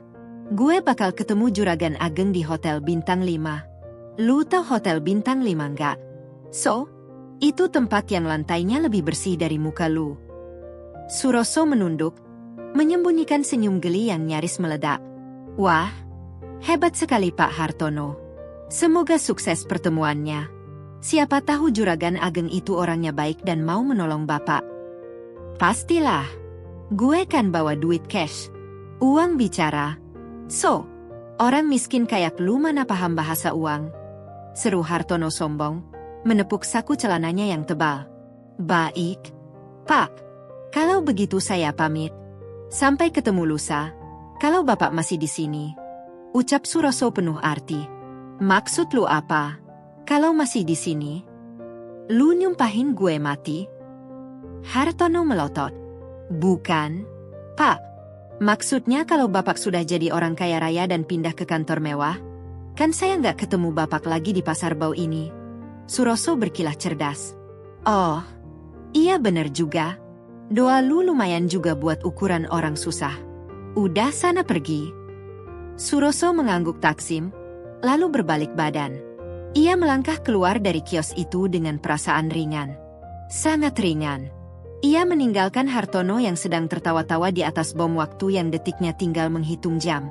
Suroso tidak langsung pulang ke kontrakan. Ia berjalan menuju sebuah tempat penitipan motor di belakang pasar. Di sana, di pojok yang tertutup terpal, tersimpan sebuah motor sport besar yang ia titipkan pada penjaga yang ia bayar mahal untuk tutup mulut. Ia membuka jok motor itu, mengambil sebuah tas koper kecil. Di dalamnya tersimpan setelan jas buatan Italia, jam tangan Rolex, dan sepatu kulit mengkilap. Perlengkapan perangnya untuk besok. Malam itu, di kontrakannya yang sempit, Suroso tidak bisa tidur. Bukan karena gelisah, tapi karena adrenalin yang memacu jantungnya. Ia menatap langit-langit kamar yang penuh sarang laba-laba. Besok, gumamnya dalam hati. Besok punggung ini tidak akan memikul beras lagi. Besok, punggung ini akan menegak, memikul langit kebenaran yang akan meruntuhkan atap kesombongan mereka. Di kejauhan, gema takbir sayup-sayup terdengar dari masjid, menandakan masuk waktu Isya. Suroso bangkit, mengambil air wudhu. Ia bersujud lama sekali malam itu. Bukan meminta kemenangan, karena kemenangan sudah di tangan. Ia meminta agar hatinya dijaga dari rasa sombong yang sama seperti Hartono. Karena ia tahu, beda antara penguasa yang adil dan tiran yang zalim hanyalah setipis benang niat di dalam hati. Di seberang kota, di apartemen mewah sewaan, Hartono dan Marni sedang sibuk memilih baju terbaik mereka. Hartono mencoba dasi sutra merahnya di depan cermin. "Lihat. Nih, gagah kan suami kamu?" tanya Hartono bangga. Marni tersenyum paksa. "Iya, Mas. Gagah." Tapi dalam hati kecilnya, bayangan Suroso yang tadi sore pamit dengan tatapan tenang itu terus mengganggu pikirannya. Ada sesuatu yang salah. Ada sesuatu yang mengerikan di balik ketenangan mantan suaminya itu. Tapi Marni menepisnya. Mana mungkin Suroso bisa apa-apa? Dia cuma kuli, bisiknya pada diri sendiri, mencoba meyakinkan hatinya yang gelisah. Dan malam pun merayap pelan menuju pagi, membawa serta takdir yang akan memutarbalikkan dunia mereka dalam hitungan jam. Pagi itu, sinar matahari menembus tirai jendela kamar Presidential Suite di Hotel Mulia, Senayan. Cahayanya jatuh lembut di atas karpet tebal bermotif klasik. Jauh berbeda dengan cahaya matahari yang biasa menyengat kulit di pasar induk Kramat Jati. Tidak ada suara teriakan tukang parkir, tidak ada deru mesin truk tua yang batuk-batuk, dan tidak ada aroma sampah busuk. Yang ada hanya keheningan yang mahal, diiringi dengung halus pendingin ruangan sentral. Suroso berdiri di depan cermin besar kamar mandi yang berlapis marmer. Ia menatap pantulan dirinya. Wajah yang biasanya kusam penuh debu beras, kini bersih bercahaya. Sisa-sisa sabun cukur mahal masih menempel sedikit di rahangnya yang tegas. Dengan gerakan perlahan dan hati-hati, Suroso mencukur kumis dan jenggot tipis yang selama seminggu ini ia biarkan tumbuh liar. Pisau cukur itu menyapu bersih, topeng, kemiskinannya. Setiap goresan pisau seolah mengikis identitas Suroso si kuli, menampilkan kembali wajah aslinya. Suroso Adinegoro, pengusaha agrobisnis yang disegani di Jawa Barat. Ia membasuh wajahnya dengan air hangat, lalu mengeringkannya dengan handuk putih yang lembut dan wangi. Wangi lavender, bukan wangi keringat apek. Suroso berjalan keluar dari kamar mandi. Di atas tempat tidur king size, telah tergeletak setelan jas navy blue buatan penjahit ternama di Italia, kemeja putih bersih dari bahan katun Mesir terbaik, dan dasi sutra berwarna abu-abu metalik. Di sampingnya, sebuah jam tangan Patek Philippe berkilau ditimpa cahaya lampu, siap melingkar di pergelangan tangannya yang kokoh. Waktunya pertunjukan utama, gumam Suroso pelan. Ia mulai mengenakan pakaian kebesarannya. Bukan baju partai lusuh, melainkan sirah perang seorang raja bisnis. Saat ia mengancingkan manset kemejanya, ponselnya berdering. "Wibowo, mobil sudah siap di lobi, Pak." Hartono dan istrinya baru saja tiba di parkiran valet. Mereka terlihat sangat gugup. Lapor Wibowo dengan nada geli yang tertahan. Suroso tersenyum tipis sambil membetulkan letak dasinya. "Bagus. Biarkan mereka menunggu sebentar. Orang yang sedang kehausan akan minum apa saja, termasuk racun, jika disajikan dalam gelas emas." Sementara itu, di lobi hotel yang megah, Hartono dan Marni tampak seperti dua ekor ikan mas koki yang salah masuk ke kolam hiu. Mereka berusaha tampil percaya diri, tapi bahasa tubuh mereka menjeritkan ketidaknyamanan. Hartono mengenakan setelan jas hitam yang agak kekecilan di bagian perut, dengan kemeja merah marun yang terlalu mencolok. Rambutnya disisir klimis dengan gel yang terlalu banyak hingga terlihat basah dan kaku. Di tangannya, ia menggenggam erat sebuah koper kulit hitam berisi uang tunai dan dokumen aset. Seluruh nyawanya ada di dalam koper itu. Marni di sebelahnya tak kalah heboh. Ia mengenakan gaun pesta penuh payet yang lebih cocok dipakai ke kondangan dangdut daripada ke pertemuan bisnis di Hotel Bintang 5. Perhiasan emas yang ia pakai berlebihan, bergemerincing setiap kali ia bergerak, menarik perhatian tamu hotel lain yang menatap mereka dengan pandangan aneh. "Mas, kok orang-orang liatin kita terus sih?" bisik Marni sambil membenarkan letak selendangnya. "Apa baju aku kurang bagus?" Mereka itu kagum. "Nih, lihat nih penampilan kita, udah kayak konglomerat," jawab Hartono percaya diri, meski keringat dingin mulai merembes di punggungnya. Ingat, pas nanti ketemu Juragan Ageng, jangan banyak omong. Cukup senyum dan angguk-angguk aja. Biar aku yang nego. Seorang pelayan restoran berseragam rapi menghampiri mereka. Selamat siang, Bapak, Ibu. Ada reservasi? Ada dong. Atas nama Hartono. Tamu VVIP Juragan Ageng. Jawab Hartono dengan suara lantang, sengaja agar didengar orang sekitar. Pelayan itu mengecek daftar tamu di tabletnya dengan sopan. Oh, baik Pak Hartono. Ruangan private dining nomor 1 sudah disiapkan. Silakan ikuti saya.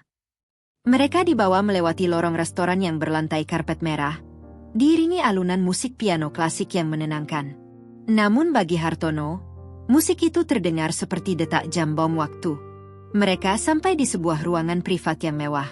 Dindingnya kaca tebal yang menghadap langsung ke lapangan golf Senayan. Di tengah ruangan, terdapat meja bundar besar dengan taplak putih bersih dan rangkaian bunga segar yang wangi. Silakan duduk, Pak, Bu. Tamu Bapak sedang dalam perjalanan menuju ke sini. Ucap pelayan itu lalu undur diri. Hartono menghempaskan tubuhnya ke kursi empuk. Ia meletakkan koper hitamnya di atas meja, lalu membukanya sedikit untuk memastikan isinya aman. Tumpukan uang pecahan 100.000 dan sertifikat tanah terlihat menyembul. Ia menarik napas panjang. Gila. Nih, tempatnya mewah banget. Juragan Ageng ini pasti bukan orang sembarangan. Kalau kita deal hari ini, kita bakal jadi raja pasar beneran. Ucap Hartono dengan mata berbinar tamak. Marni menatap keluar jendela kaca. Pemandangan lapangan hijau yang luas membuatnya sedikit tenang. Tapi bayangan wajah Suroso yang pamit kemarin sore tiba-tiba melintas lagi. Mas, kamu yakin Juragan Ageng mau terima kita? Kita kan baru pertama kali ketemu. Tanya Marni ragu. Yakinlah. Duit yang bicara. Nih, lihat nih. Hartono menepuk kopernya. Siapa yang bisa nolak duit cash 2 miliar? Suroso? Hah? Si miskin itu seumur hidup nggak bakal pernah lihat duit sebanyak ini. Paling sekarang dia lagi ngopi di warkop sambil ngutang gorengan. Mereka tertawa, menertawakan nasib orang lain untuk menutupi ketakutan mereka sendiri. 10 menit berlalu. Lalu 20 menit. Setengah jam. Hartono mulai gelisah. Ia melonggarkan dasinya yang terasa mencekik. Ia meminum air mineral botol kaca yang disediakan sampai habis, lalu menuang lagi dengan tangan gemetar. Kok lama banget sih? Jam berapa sekarang? Hartono melihat jam tangan emas palsunya. Udah lewat 15 menit dari janji. Macet kali. Mas, Jakarta kan macet. Hibur Marni, meski kakinya sendiri tak henti mengetuk-ngetuk lantai karena cemas. Tiba-tiba, pintu ruangan terbuka. Hartono dan Marni sontak berdiri tegak, merapikan baju mereka dengan panik. Jantung Hartono berdegup kencang seperti drum band. Namun yang masuk hanyalah seorang pria muda berpakaian rapi dengan tablet di tangan. Itu Wibowo. Selamat siang, Pak Hartono, Bu Marni. Sapa Wibowo ramah namun tegas. Maaf membuat menunggu. Pimpinan kami, Bapak Juragan Ageng, sudah tiba di lobi. Beliau sedang menuju ke sini. Oh, iya. Enggak apa-apa, Mas. Kami setia menunggu kok. Jawab Hartono dengan senyum lebar yang dipaksakan. Silakan, silakan. Wibowo tersenyum misterius. Sebelum beliau masuk, ada satu prosedur standar. Beliau meminta konfirmasi bahwa Bapak membawa persyaratan yang diminta secara tunai dan lengkap. Bawa dong. Hartono buru-buru membuka kopernya lebar-lebar, memamerkan tumpukan uang dan sertifikat. Lihat nih, Mas, asli semua. Sertifikat kios, BPKB mobil, sama uang tunai 500 juta. Total aset 2 miliar lebih. Cukup kan buat DP? Wibowo melirik isi koper itu sekilas, lalu mengangguk. Cukup. Beliau akan senang melihat keseriusan Bapak. Mohon tunggu sebentar lagi. Wibowo keluar ruangan, meninggalkan pintu sedikit terbuka. Di lorong luar, langkah kaki terdengar mendekat. Bukan langkah kaki biasa. Suara sepatu kulit mahal yang beradu dengan lantai marmer terdengar tegas, berirama, dan penuh otoritas. Tuk, tuk, tuk. Hartono menahan napas. Ia menyikut lengan Marni. Nih, senyum. Senyum yang manis. Juragan Dateng. Marni memasang senyum terbaiknya, meski bibirnya terasa kaku. Bayangan sosok tinggi tegap mulai terlihat di ambang pintu. Siluetnya gagah, mengenakan jas yang pas di badan. Aroma parfum maskulin yang mahal, campuran sandalwood dan citrus, langsung memenuhi ruangan bahkan sebelum orangnya masuk sepenuhnya. Pria itu melangkah masuk. Cahaya lampu kristal di langit-langit ruangan menyinari wajahnya. Waktu seolah berhenti bagi Hartono dan Marni. Senyum di wajah Hartono membeku, lalu perlahan retak, dan akhirnya hancur berkeping-keping. Mata Marni membelalak lebar, seolah bola matanya akan melompat keluar. Mulut mereka terbuka, tapi tidak ada suara yang keluar. Hanya desisan napas yang tercekat di tenggorokan. Di hadapan mereka, berdiri sosok yang sangat mereka kenal, namun sekaligus sangat asing. Sosok dengan wajah yang sama dengan kuli panggul yang kemarin mereka hina, namun dengan aura yang 1000 kali lebih menakutkan. Pria itu menarik kursi utama di seberang meja dengan tenang. Ia duduk, menyilangkan kakinya dengan elegan, lalu meletakkan kedua tangannya di atas meja.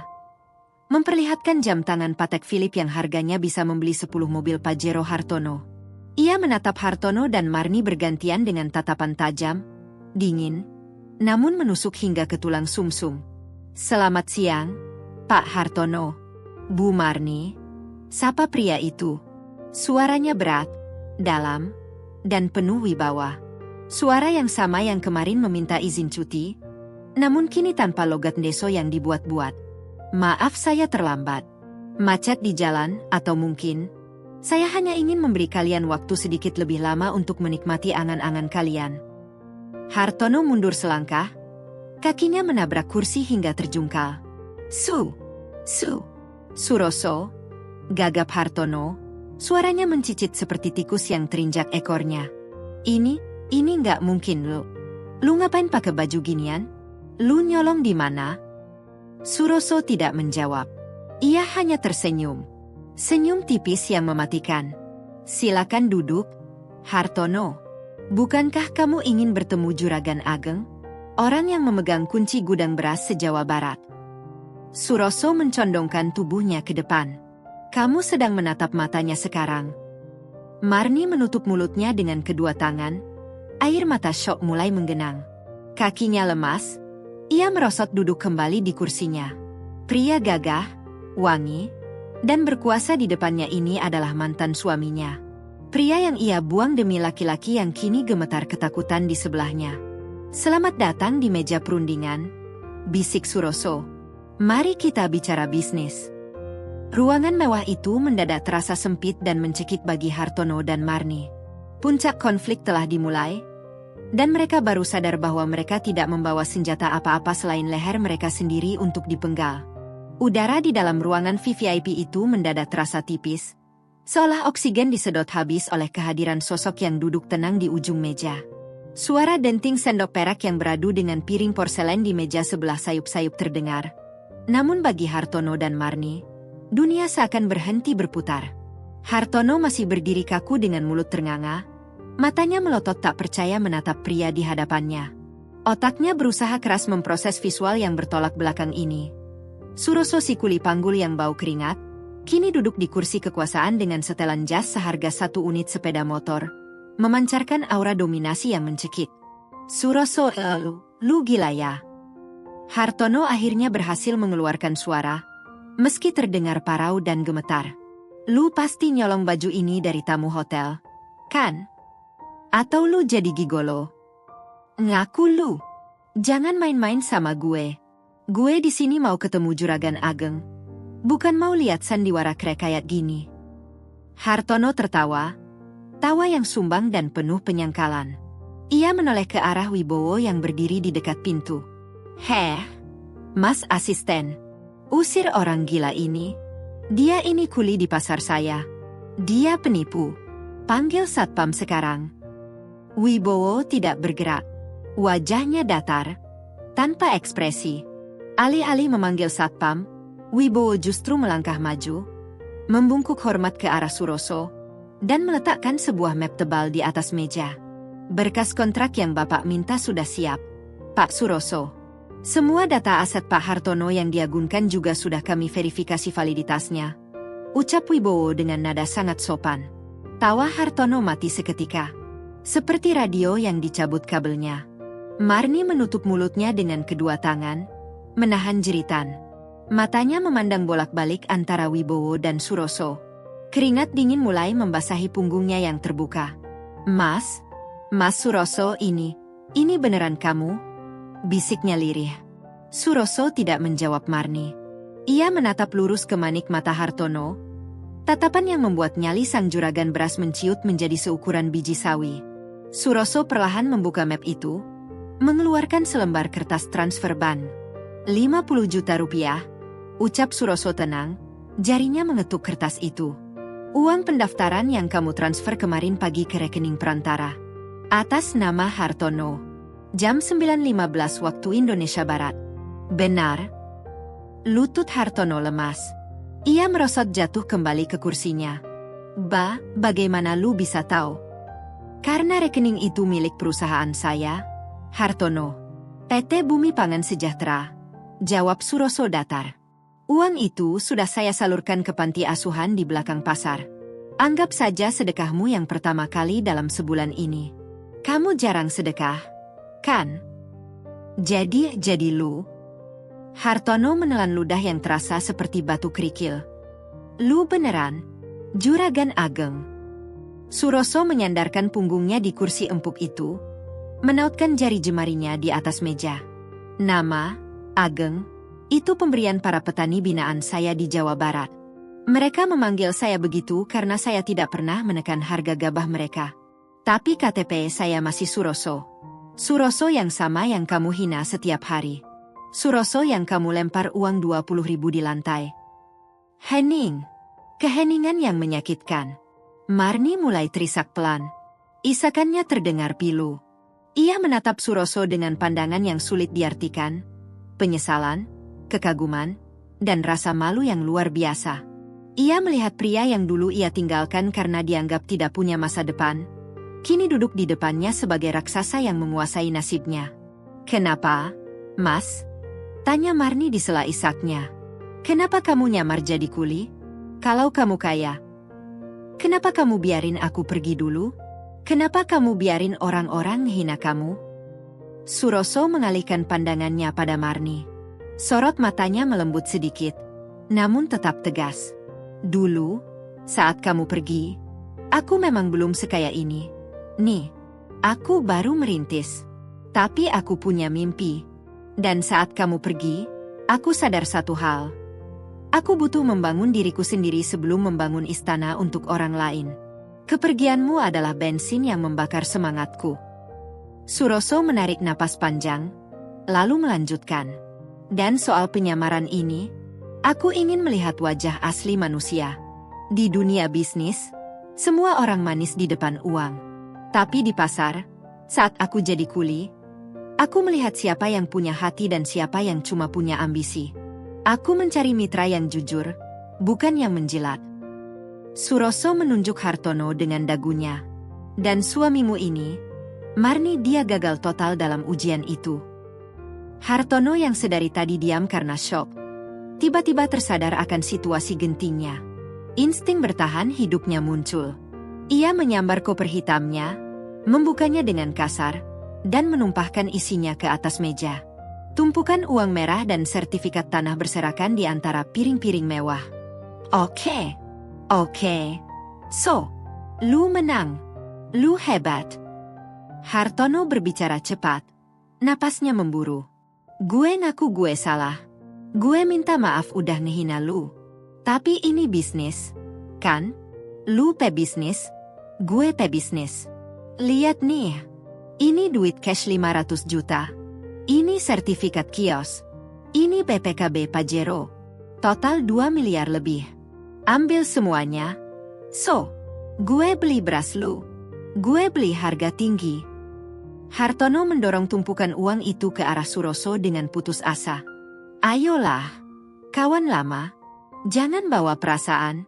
Kita sama-sama cari untung. Lu butuh pembeli, gue butuh beras. Deal ya? Suroso menatap tumpukan uang itu tanpa minat sedikit pun. Ia bahkan tidak berkedip. Seolah uang ratusan juta itu hanyalah tumpukan kertas koran bekas. Kamu pikir ini soal uang, Hartono? Suroso bertanya pelan. Segalanya soal uang. So, jangan munafik. Seru Hartono histeris. Lu nyamar begini juga demi uang kan? Ayolah, gue udah kepepet. Penagih utang nunggu di rumah. Kalau gue nggak dapat beras hari ini, gue abis. So, gue hancur. Suroso perlahan mengambil satu gepok uang 100 ribuan itu. Ia menimang-nimangnya sebentar, lalu meletakkannya kembali dengan gerakan seolah membuang sampah. Uangmu bau, Hartono, ucap Suroso dingin. Bau keringat orang-orang yang kamu peras. Bau kesombongan. Bau ketamakan. Suroso berdiri dari kursinya, menjulang tinggi di hadapan Hartono yang makin menciut. Aku tidak butuh uangmu. Gudangku di Karawang dan Subang bernilai ratusan kali lipat dari isi kopermu yang menyedihkan ini. Aku mencari mitra yang bisa dipercaya untuk menjaga ketahanan pangan, bukan lintah darat yang menimbun beras saat rakyat kelaparan. Tapi... Hartono gagap, wajahnya pucat pasi seperti mayat. 3 hari lalu, aku melihatmu menolak meminjamkan trukmu untuk mengangkut beras raskin, beras miskin, ke panti asuhan karena tidak ada untungnya. Kemarin, aku melihatmu memaki kulit tua yang tidak sengaja menjatuhkan beras. Dan tadi pagi, Suroso mencondongkan wajahnya mendekat ke wajah Hartono. Tadi pagi kamu menggadaikan masa depan istrimu hanya untuk gengsi. Suroso menggeleng pelan. Kamu tidak layak menjadi mitraku. Tidak hari ini, tidak selamanya. Wibowo, panggil Suroso tanpa menoleh. Iya, Pak. Batalkan semua negosiasi. Masukkan nama UD Hartono Jaya ke dalam daftar hitam, blacklist, seluruh jaringan distribusi kita. Pastikan tidak ada satu butir beras pun dari gudang kita yang masuk ke kiosnya. Dan informasikan ke asosiasi pedagang lain tentang rekam jejak utangnya. Siap, Pak. Vonis itu jatuh bagaikan palu godam yang menghancurkan tempurung kepala Hartono. Dunianya gelap. Kakinya tak lagi mampu menopang tubuhnya. Ia merosot dari kursi, jatuh berlutut di lantai karpet yang empuk. Tangannya gemetar mencoba meraih ujung jas Suroso. Suroso tolong jangan begini. Hartono merengek. Air mata mulai membanjiri wajahnya yang berminyak. Kalau lu blacklist gue mati. Leasing bakal ambil mobil. Ban bakal ambil kios, gue bakal jadi gelandangan. Itu konsekuensi pilihanmu, Hartono. Jawab Suroso tak bergeming. Ia menarik kakinya menjauh dari jangkauan tangan Hartono. Marni yang melihat suaminya hancur, kini menatap Suroso dengan tatapan memohon. Ia bangkit, mendekati Suroso. Mas, demi masa lalu kita. Mas, tolong bantu kami sekali ini saja. Aku menyesal. Mas, aku salah pilih. Harusnya aku. Suroso mengangkat tangannya, menghentikan kalimat Marni. Jangan diteruskan. Nih, simpan penyesalanmu. Itu tidak akan mengubah apapun. Masa lalu kita sudah selesai saat kamu melangkah keluar dari pintu kontrakan malam itu. Sekarang, uruslah suamimu. Dia butuh kamu, bukan uangku. Suroso merapikan jasnya, lalu memberi isyarat pada Wibowo untuk membereskan berkas. Ia melangkah menuju pintu keluar tanpa menoleh lagi ke belakang.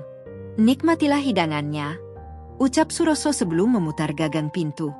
Itu sudah saya bayar lunas. Setidaknya, kalian bisa merasakan kemewahan terakhir sebelum kembali ke dunia nyata. Pintu tertutup dengan suara klik yang halus namun final. Di dalam ruangan VVIP yang dingin itu, Hartono menangis meraung-raung sambil memeluk tumpukan uangnya yang kini tak berharga karena tidak bisa membeli barang yang ia butuhkan. Sementara Marni duduk terpaku menatap pintu yang tertutup, Menyadari bahwa ia baru saja kehilangan berlian demi memungut batu kali yang kini menyeretnya tenggelam. Plot twist terbesar bukan pada siapa Suroso sebenarnya, melainkan pada kenyataan bahwa Hartono dan Marni telah menggali kuburan mereka sendiri dengan cangkul kesombongan yang mereka banggakan, tepat di hadapan orang yang memegang kunci keselamatan mereka. Keheningan di dalam ruangan private dining hotel mulia itu terasa jauh lebih mencekik daripada kegaduhan di pasar induk saat jam sibuk. Suara isak tangis Hartono yang tertahan di tenggorokan terdengar seperti suara ban kempes yang menyedihkan. Di atas meja bundar yang mewah, hidangan pembuka berupa foie gras dan sup jamur truffle yang baru saja diantar pelayan, mengepulkan aroma lezat yang justru membuat perut Hartono mual.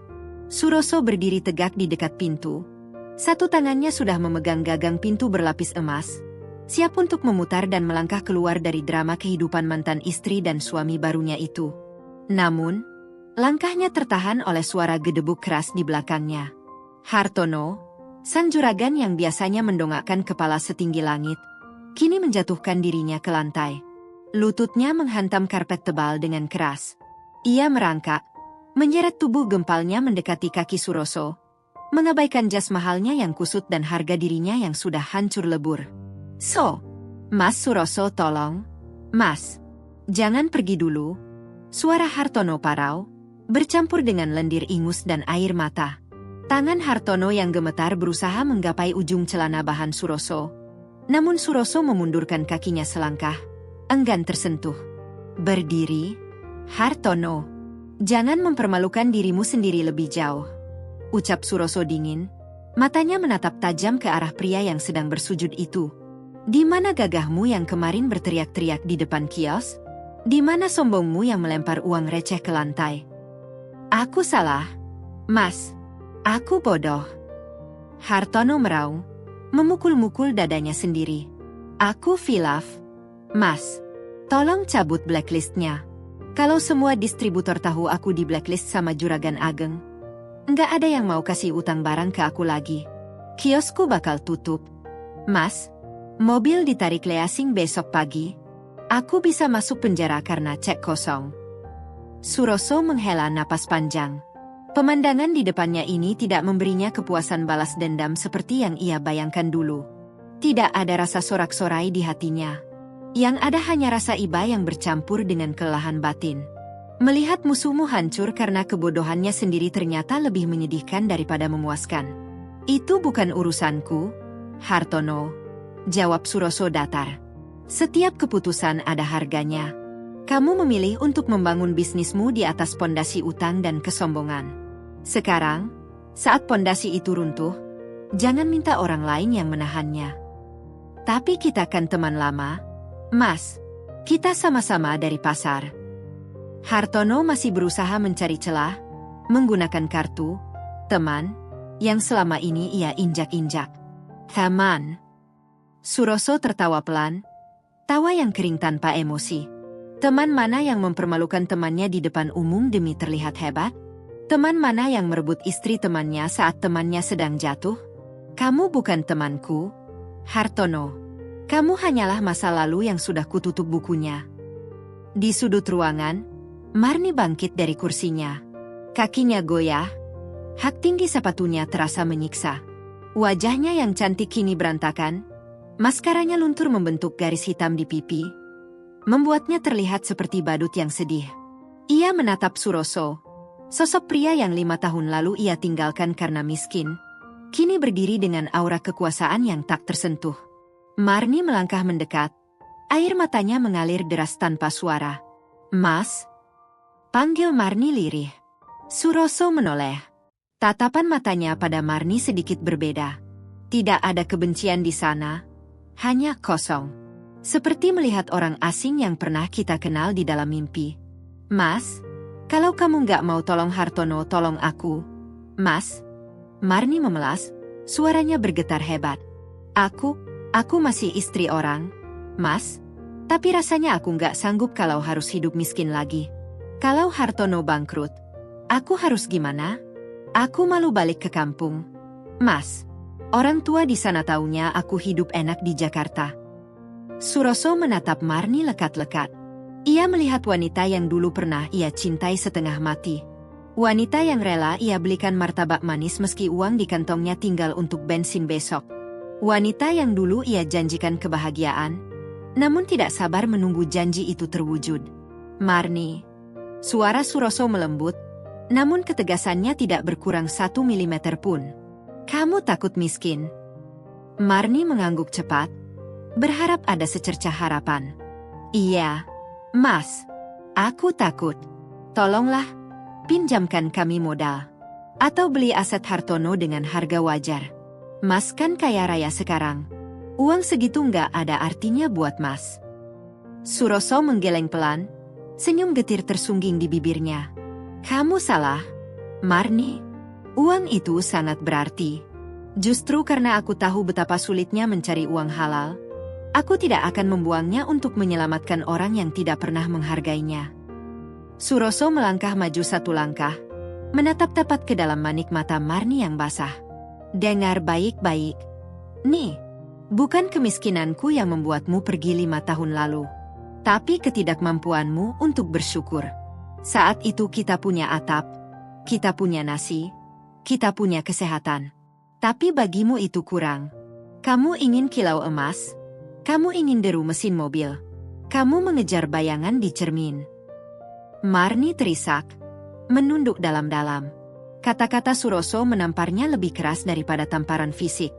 Dan sekarang, lanjut Suroso, saat kamu sudah mendapatkan emas dan mobil itu dari Hartono, apakah kamu bahagia? Tidak, kan? Kamu tetap merasa kurang. Kamu tetap cemas. Karena lubang di hatimu itu tidak bisa ditambal dengan uang. Marni, lubang itu bernama keserakahan. Aku menyesal. Mas, demi Allah aku menyesal. Marni menangis terseduh-seduh. Tangannya mencoba meraih lengan jas Suroso. Suroso mundur, membiarkan tangan Marni hanya menggenggam udara kosong. Penyesalan selalu datang terlambat. Nih, kalau datang di awal, namanya pendaftaran, ucap Suroso tajam. Nasi sudah menjadi bubur. Buburnya pun sudah basi. Tidak ada yang bisa diubah. Jalani saja pilihanmu. Jadilah istri yang baik buat Hartono di masa sulitnya. Itu kesempatanmu untuk menebus dosa, bukan dengan lari lagi ke laki-laki lain yang lebih kaya. Suroso berbalik badan, kembali menghadap pintu. Wibowo yang sejak tadi berdiri diam seperti patung di dekat pintu, segera membukakan jalan. Mas Suroso, jangan tinggalin kita, teriak Hartono histeris, masih dalam posisi bersujud. Gue rela jadi kuli lu, Mas. Gue rela jadi sopir lu, asal jangan bangkrut. Suroso berhenti sejenak di ambang pintu, tanpa menoleh. Punggungnya yang tegap terbalut jas mahal itu terlihat seperti tembok raksasa yang memisahkan 2 dunia. Belajarlah memikul beban hidupmu sendiri, Hartono. Seperti aku memikul beras di pasarmu setiap hari. Mungkin dengan begitu, tulang punggungmu akan sekuat tulang punggungku suatu hari nanti. Dengan kalimat terakhir itu, Suroso melangkah keluar. Kakinya menapak mantap di lorong hotel yang dingin. Wibowo mengikutinya di belakang, menutup pintu ruangan VVIP itu rapat-rapat. Bunyi klik pintu yang terkunci otomatis terdengar seperti vonis hakim yang mengetuk palu kematian. Di dalam ruangan mewah itu, Hartono dan Marni tertinggal dalam kesunyian yang mengerikan. Aroma makanan mewah di atas meja kini terasa seperti bau bangkai. Hartono menatap tumpukan uang dan sertifikat di lantai yang kini tak laku. Harta yang ia banggakan, dalam sekejap mata, berubah menjadi sampah kertas karena ia kehilangan akses ke sumber kehidupan bisnisnya. Marni merosot di lantai, memeluk lututnya. Bayangan wajah Suroso yang tenang dan berwibawa terus menghantuinya. Pria itu benar. Ia tidak lari karena Suroso miskin. Ia lari karena ia tidak bersyukur. Dan kini, semesta memaksanya untuk belajar bersyukur dengan cara yang paling menyakitkan. Kehilangan segalanya. Di lorong hotel, Suroso berjalan menuju lift. Wibowo berjalan di sampingnya, sedikit tertinggal 1 langkah sebagai tanda hormat. Pak, panggil Wibowo pelan. Apakah Bapak yakin tidak mau mengambil alih aset kios mereka? Lokasinya strategis. Pak, kalau kita ambil, kita bisa menguasai distribusi pasar induk sepenuhnya. Suroso menekan tombol lift. Pintu lift terbuka dengan denting halus. Ia masuk, menatap pantulan dirinya di dinding lift yang terbuat dari cermin tembaga. Tidak perlu, Wibowo, jawab Suroso tenang. Biarkan kios itu menjadi monumen kegagalan mereka. Lagi pula, aku tidak butuh menguasai pasar dengan cara memakan bangkai saingan. Kita bangun gudang baru saja di tanah kosong sebelah pasar. Pondasi yang bersih akan menghasilkan bangunan yang kokoh. Baik, Pak. Lalu, bagaimana dengan stok beras yang kita tahan di Karawang? Buka gemboknya, perintah Suroso saat pintu lift tertutup, membawa mereka turun. Banjiri pasar besok pagi. Turunkan harga ke level normal. Biar rakyat bisa makan. Biar ibu-ibu tidak perlu berebut lagi. Tugasku memberi pelajaran pada satu orang sudah selesai. Sekarang tugasku memberi makan banyak orang. Suroso melonggarkan dasinya sedikit. Rasanya lega. Sangat lega. Beban di masa lalunya, rasa sakit hati yang ia pikul selama 5 tahun, akhirnya terangkat. Bukan karena ia berhasil membalas dendam, tapi karena ia berhasil memaafkan dirinya sendiri dan melepaskan mereka. Di luar hotel, langit Jakarta tampak cerah. Matahari bersinar terik. Namun bagi Suroso, cahayanya terasa hangat dan bersahabat. Ia siap kembali menjadi dirinya sendiri. Bukan kuli, bukan juragan yang menyamar, tapi Suroso Adinegoro, manusia yang punggungnya cukup kuat untuk memikul langit kebenaran.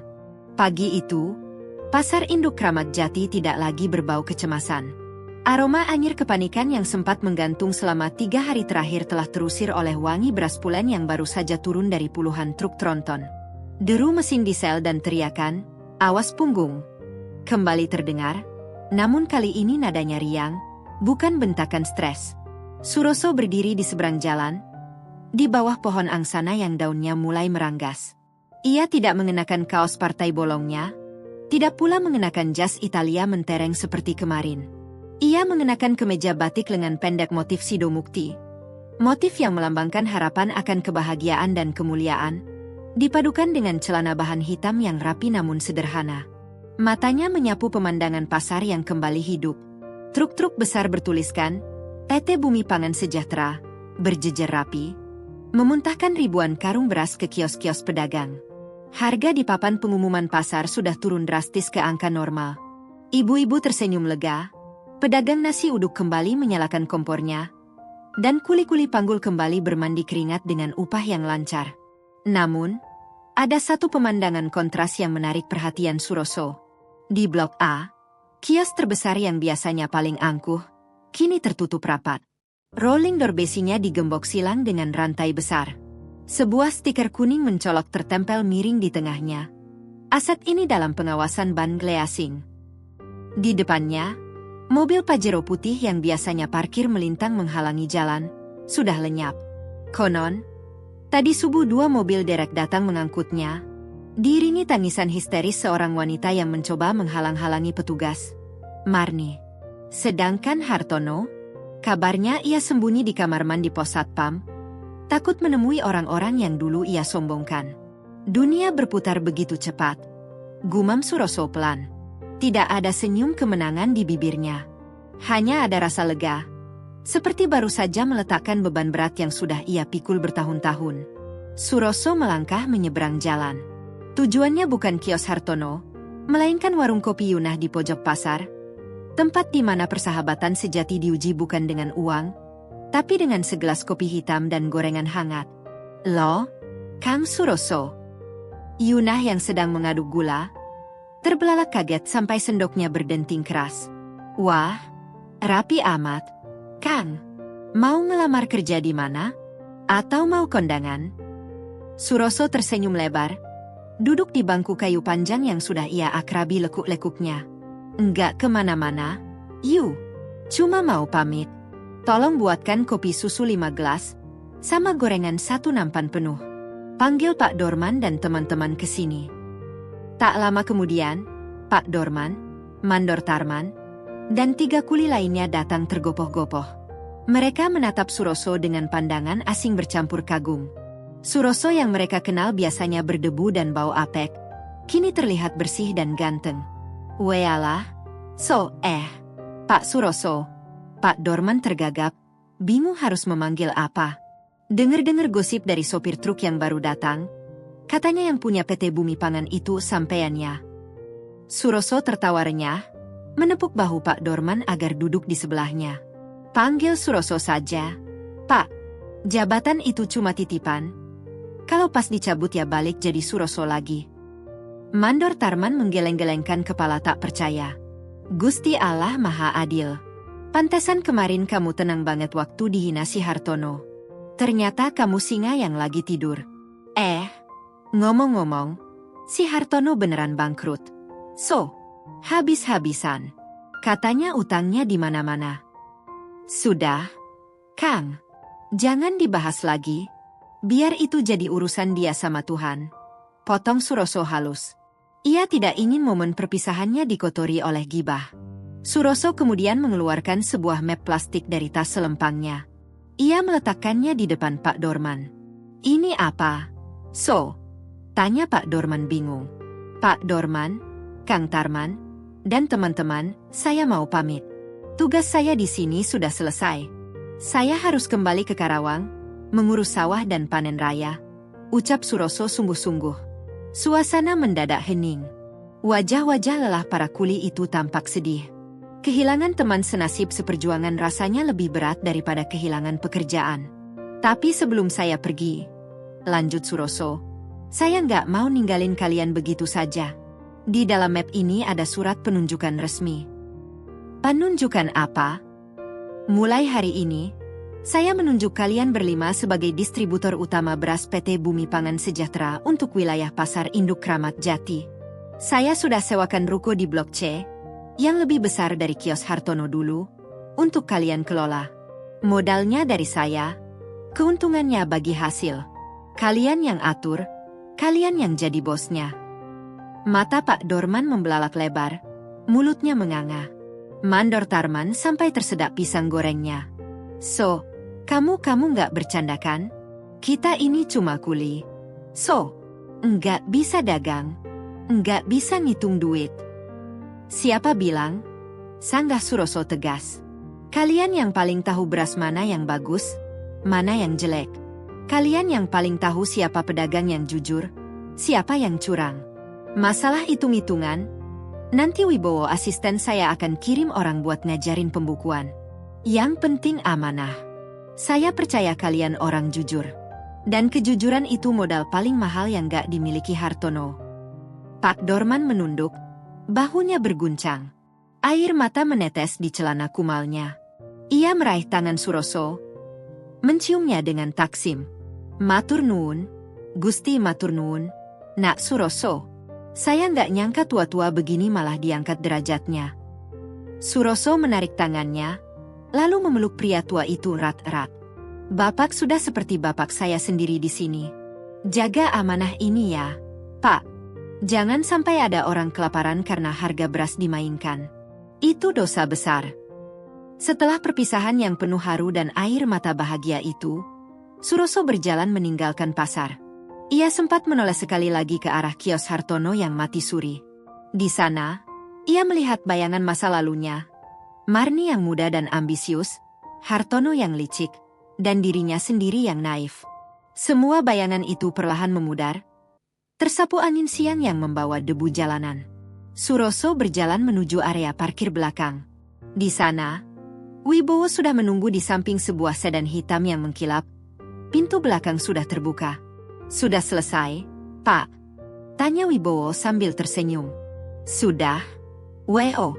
Sangat lega. Jawab Suroso sambil masuk ke dalam mobil yang sejuk.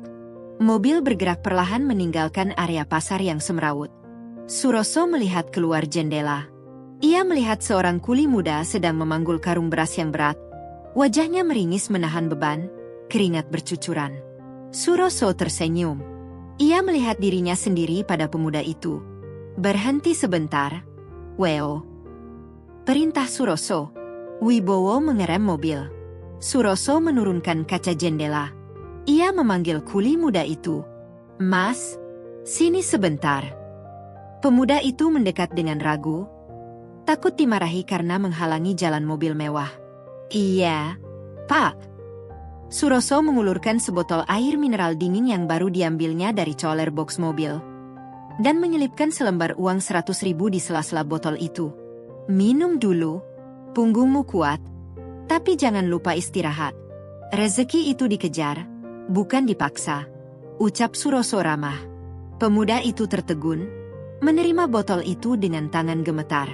Terima kasih banyak, Pak. Suroso mengangguk, lalu kaca jendela kembali naik. Mobil melaju, membelah kemacetan Jakarta, menuju jalan tol yang mengarah ke hamparan sawah hijau di Karawang. Di dalam mobil, Suroso menyandarkan kepalanya. Ia memejamkan mata. Dulu, ia berpikir bahwa memikul beras 50 kg adalah pekerjaan paling berat di dunia. Punggungnya sering lecet, pinggangnya sering encok. Tapi ternyata, memikul dendam, sakit hati, dan keinginan untuk membuktikan diri jauh lebih berat. Beban itu tidak terlihat, tapi bisa mematahkan tulang punggung jiwa seseorang. Hari ini, beban itu hilang. Suroso tidak lagi memikul beras. Ia juga tidak lagi memikul dendam pada Marni dan Hartono. Ia telah meletakkan semuanya. Kini, punggungnya terasa ringan. Sangat ringan. Seolah-olah, ia sanggup memikul langit sekalipun. Karena ia tahu, langit tidak akan runtuh menimpa orang-orang yang ikhlas. Langit justru akan menjadi atap yang melindungi bagi mereka yang berani menanam benih kebaikan di tanah yang gersang. Mobil melaju kencang, meninggalkan hiruk-pikuk kota, menuju ketenangan yang sesungguhnya. Suroso Adinegoro, sang juragan ageng, pulang ke rumah. Bukan rumah gedung bertingkat, tapi rumah di hati para petani, di mana padi merunduk semakin berisi, mengajarkannya untuk tetap membumi meski langit sudah dalam genggaman. Cerita selesai, sahabat semuanya. Terima kasih sudah menyimak cerita ini hingga selesai. Semoga cerita tadi bisa memberikan banyak pelajaran kepada kita semua. Sebelum kami akhiri video ini, jika kalian berkenan dan menyukai cerita ini, jangan lupa klik suka, tinggalkan komentar, bagikan cerita ini kepada sahabat kalian, dan pastikan subscribe channel ini agar kalian bisa selalu menonton cerita terbaru dan inspiratif dari channel kami. Terima kasih. Wassalamualaikum warahmatullahi wabarakatuh.